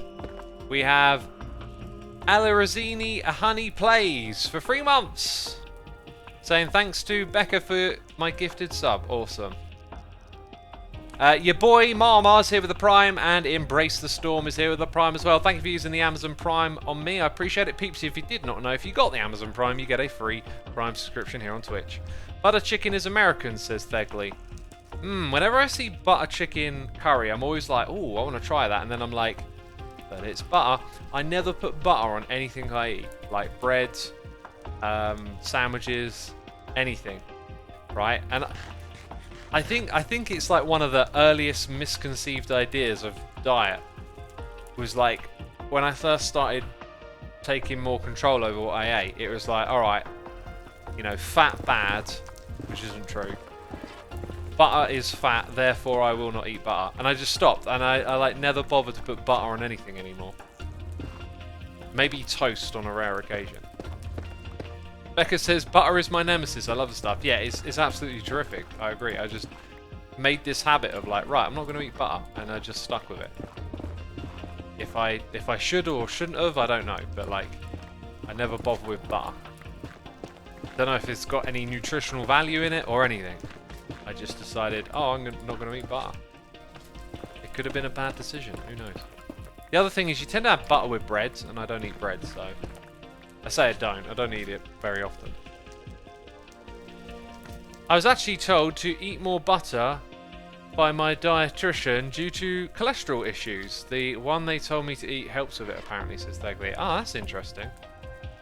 Dang, I should get a dietitian. I'd like to know what like gaps there are in my nutrition that I could work on.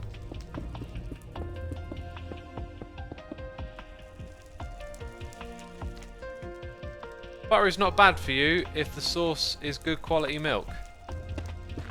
Cool. I mean, that sounds reasonable. Oh yeah, this is the area where I need to get a another thing set up, another beacon. The only problem is, like, if we're going to work on these again, well, I just have to move the beacon if we're going to work down there. So I think what I'm going to do is put the beacon just over here a bit, because we're probably going to build this round towards Cub. Oh, and let's hope that we get some ancient debris here. Come on. Come on, fingers crossed, ancient debris. Oh, I got lava. It's not what I wanted. Oh yeah, I also actually got to get up, like, towards the ceiling to find out... Oh, this is good then, because all up here it looks like it's netherrack to the bedrock. Yeah, in order to know where I'm building this, I've got to check what's above. Okay, so... Ah, there's basalt there. Anyway, what block is that? That is 126. You want 127? Yeah, look, because that one above there will now be the top. 127. Okay, so we can put our beacon below this bit of bedrock. So that little space right there is where I can put it. Oh, did I bring any iron with me? I might not have. And I left the beacon behind. Oh! Naughty. Terrible. Rubbish. Unsubscribe.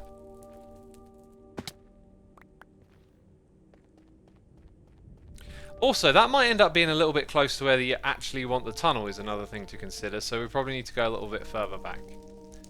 Dang it.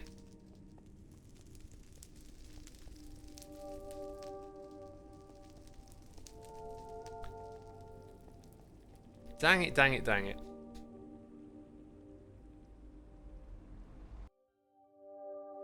Man, I really love that tunnel, says Uigani. The amount of like positive feedback on it is great. I think one of the things that makes it work is the atmosphere from the biome it's in. If it were in a different biome, I don't think it would be as charming. Okay, so we want one of those, and then we want that, and we want the beacon, funny enough. Also, that's all full up. Are you getting your prismarine from Iskal, says S. S, you have not been watching my episodes. God, you've disappointed me. How do you not know the answer to the question? Does moss spread in the nether? Interesting question. I don't think the loot table includes any nether blocks, so I don't think you can use it to remove stuff if that's what you're thinking. It'd be kind of pointless for the moss. Actually, it'd be kind of pointless for all of it, because it can all be instant mined. We got Arjun Matt 99 here, resubscribing for 23 months, and Anark is here for 41. Thank you so much. Some big numbers there.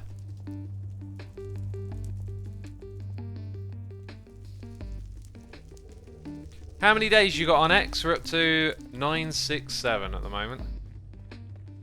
Snow goes good with sandstone. Does it? I don't know, I might be in disagreement with you there. Right, I reckon we need to go this way just a little bit further. And then we hit the salt, which I do not want to hit, but okay. Sometimes it's like that. Right, F3, 126. So we don't know if that's a good one or not.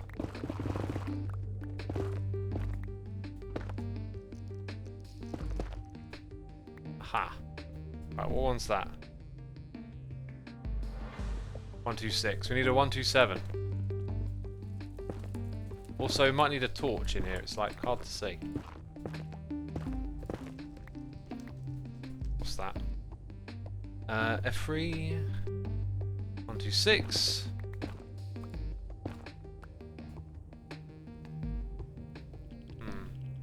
Actually, if that's 126 and I need a bedrock's 127, I think bedrock is always 127, right? So maybe actually where I am right now is completely fine. So let's go down a couple of blocks and put our beacon in, which will provide us with some light.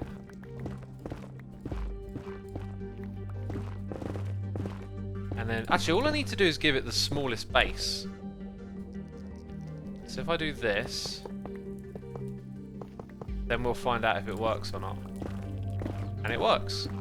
I could also give myself haste 1 for the next bit as well, but since there's a lot of netherrack here, I'm not going to bother. Right, now we've got to build up the rest of the thing. So that's 1, 2, and then 3, down to there.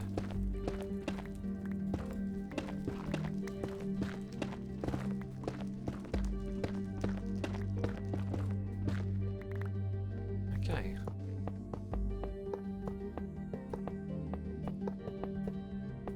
It's a good thing we've got an iron farm, isn't it? I like it when you get an iron farm. It just means you like plop down a beacon base and then leave it there, because you might want to use it again, you might not, it doesn't matter. Ooh, death and danger down there.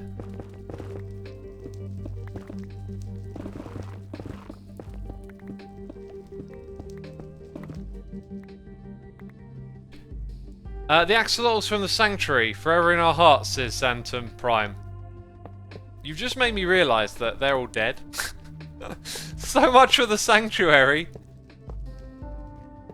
The axolotls from the sanctuary are all dead due to mismanagement.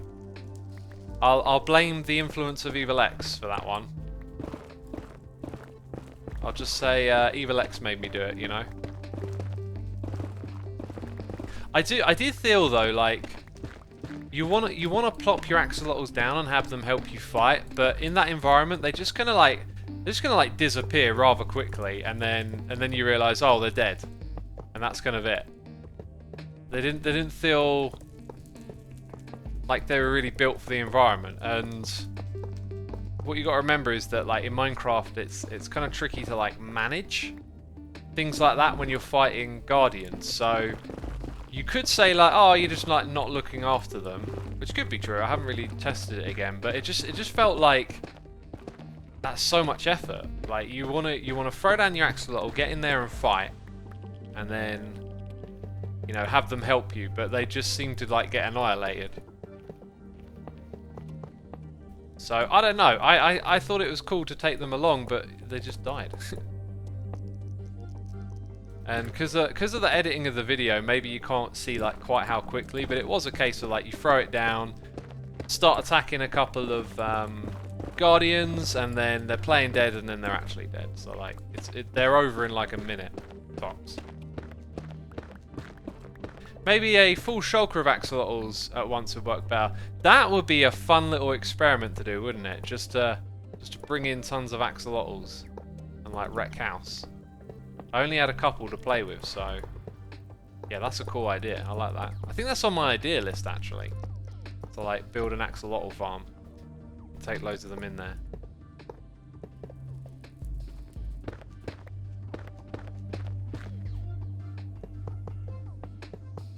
That is a full-size beacon for us, so let's go do that. And there you go, we're all sort of set up to do some digging in the Nether again. Let's see if it reaches all the way back over here. To this spot, it looks like it does, it reaches far enough back, that's terrific. Oh! Oh god, so much easier! Now, all we need is some ancient debris, right? I haven't found any yet. That's not fair. Also, where is the end of that tunnel? Like, I need to kind of know. Because it's coming up. It's around here. Right, that'll help me see and figure out.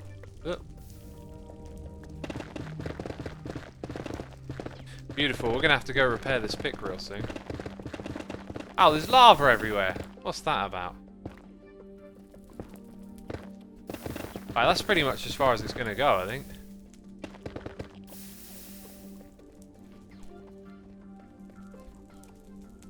Netherite should insta-mine deep slate. I couldn't agree more. That deep slate mining is slow and grindy, and no one enjoys that.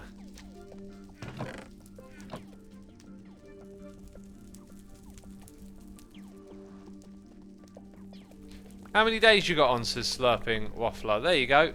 That gets asked quite often, that one. Okay, I will get the quartz, don't worry. Just want to put in a bit of roofage here. Whoops, that's not good roofage. Hey, we got Translocator here with the Prime. Yoey de Melkman here with the Prime, and Cake Attitude here with some cheers and bits. Thank you so much for those cheers and biddies. Also, we almost got 3,000 peeps tuning in. Goodness me. Peeps, be sure to hit that follow button here on Twitch if you're enjoying the stream. You know, then you can catch future ones. I haven't updated my schedule, and I will probably stream. Yeah, Monday will be next. Hermits helping hermits. Then after that, maybe Wednesday. We'll see. I might stream some more mini motorways again. That game's so fun. I recorded another video. I don't know if I'll actually edit it and put it on my channel, but I recorded one of me going for a high score and I didn't quite get it. I was kind of annoyed. Like, I thought I'd suss this game out, you know, because we've got some good high scores on stream, but then it feels like you can get caught out quite easily just playing, you know, a pretty reasonable level. So, yeah. I don't know. Like, I don't want to spend like loads of time playing it because I'm probably not going to make many videos for my channel on it, right? I'm always focused about making progress here on Hermitcraft as well, but yeah, played a little bit of that and trying to get a high score again. But it's tricky. It's tricky.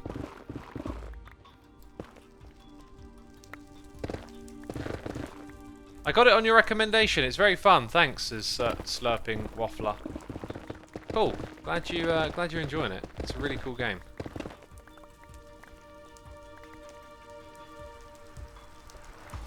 Right, this pick's gonna break soon, isn't it? You know.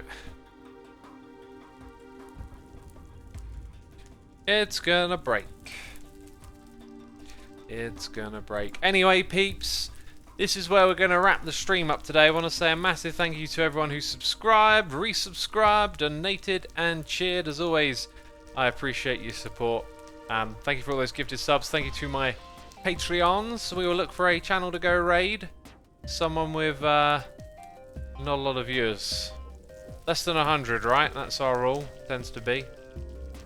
Okay, someone here from New Zealand playing on Last Wish SMP. Cool, here we go. Random channel for you. It's PvP Lover. Hopefully you'll enjoy. Anyway, that's it. Take care. Bye-bye.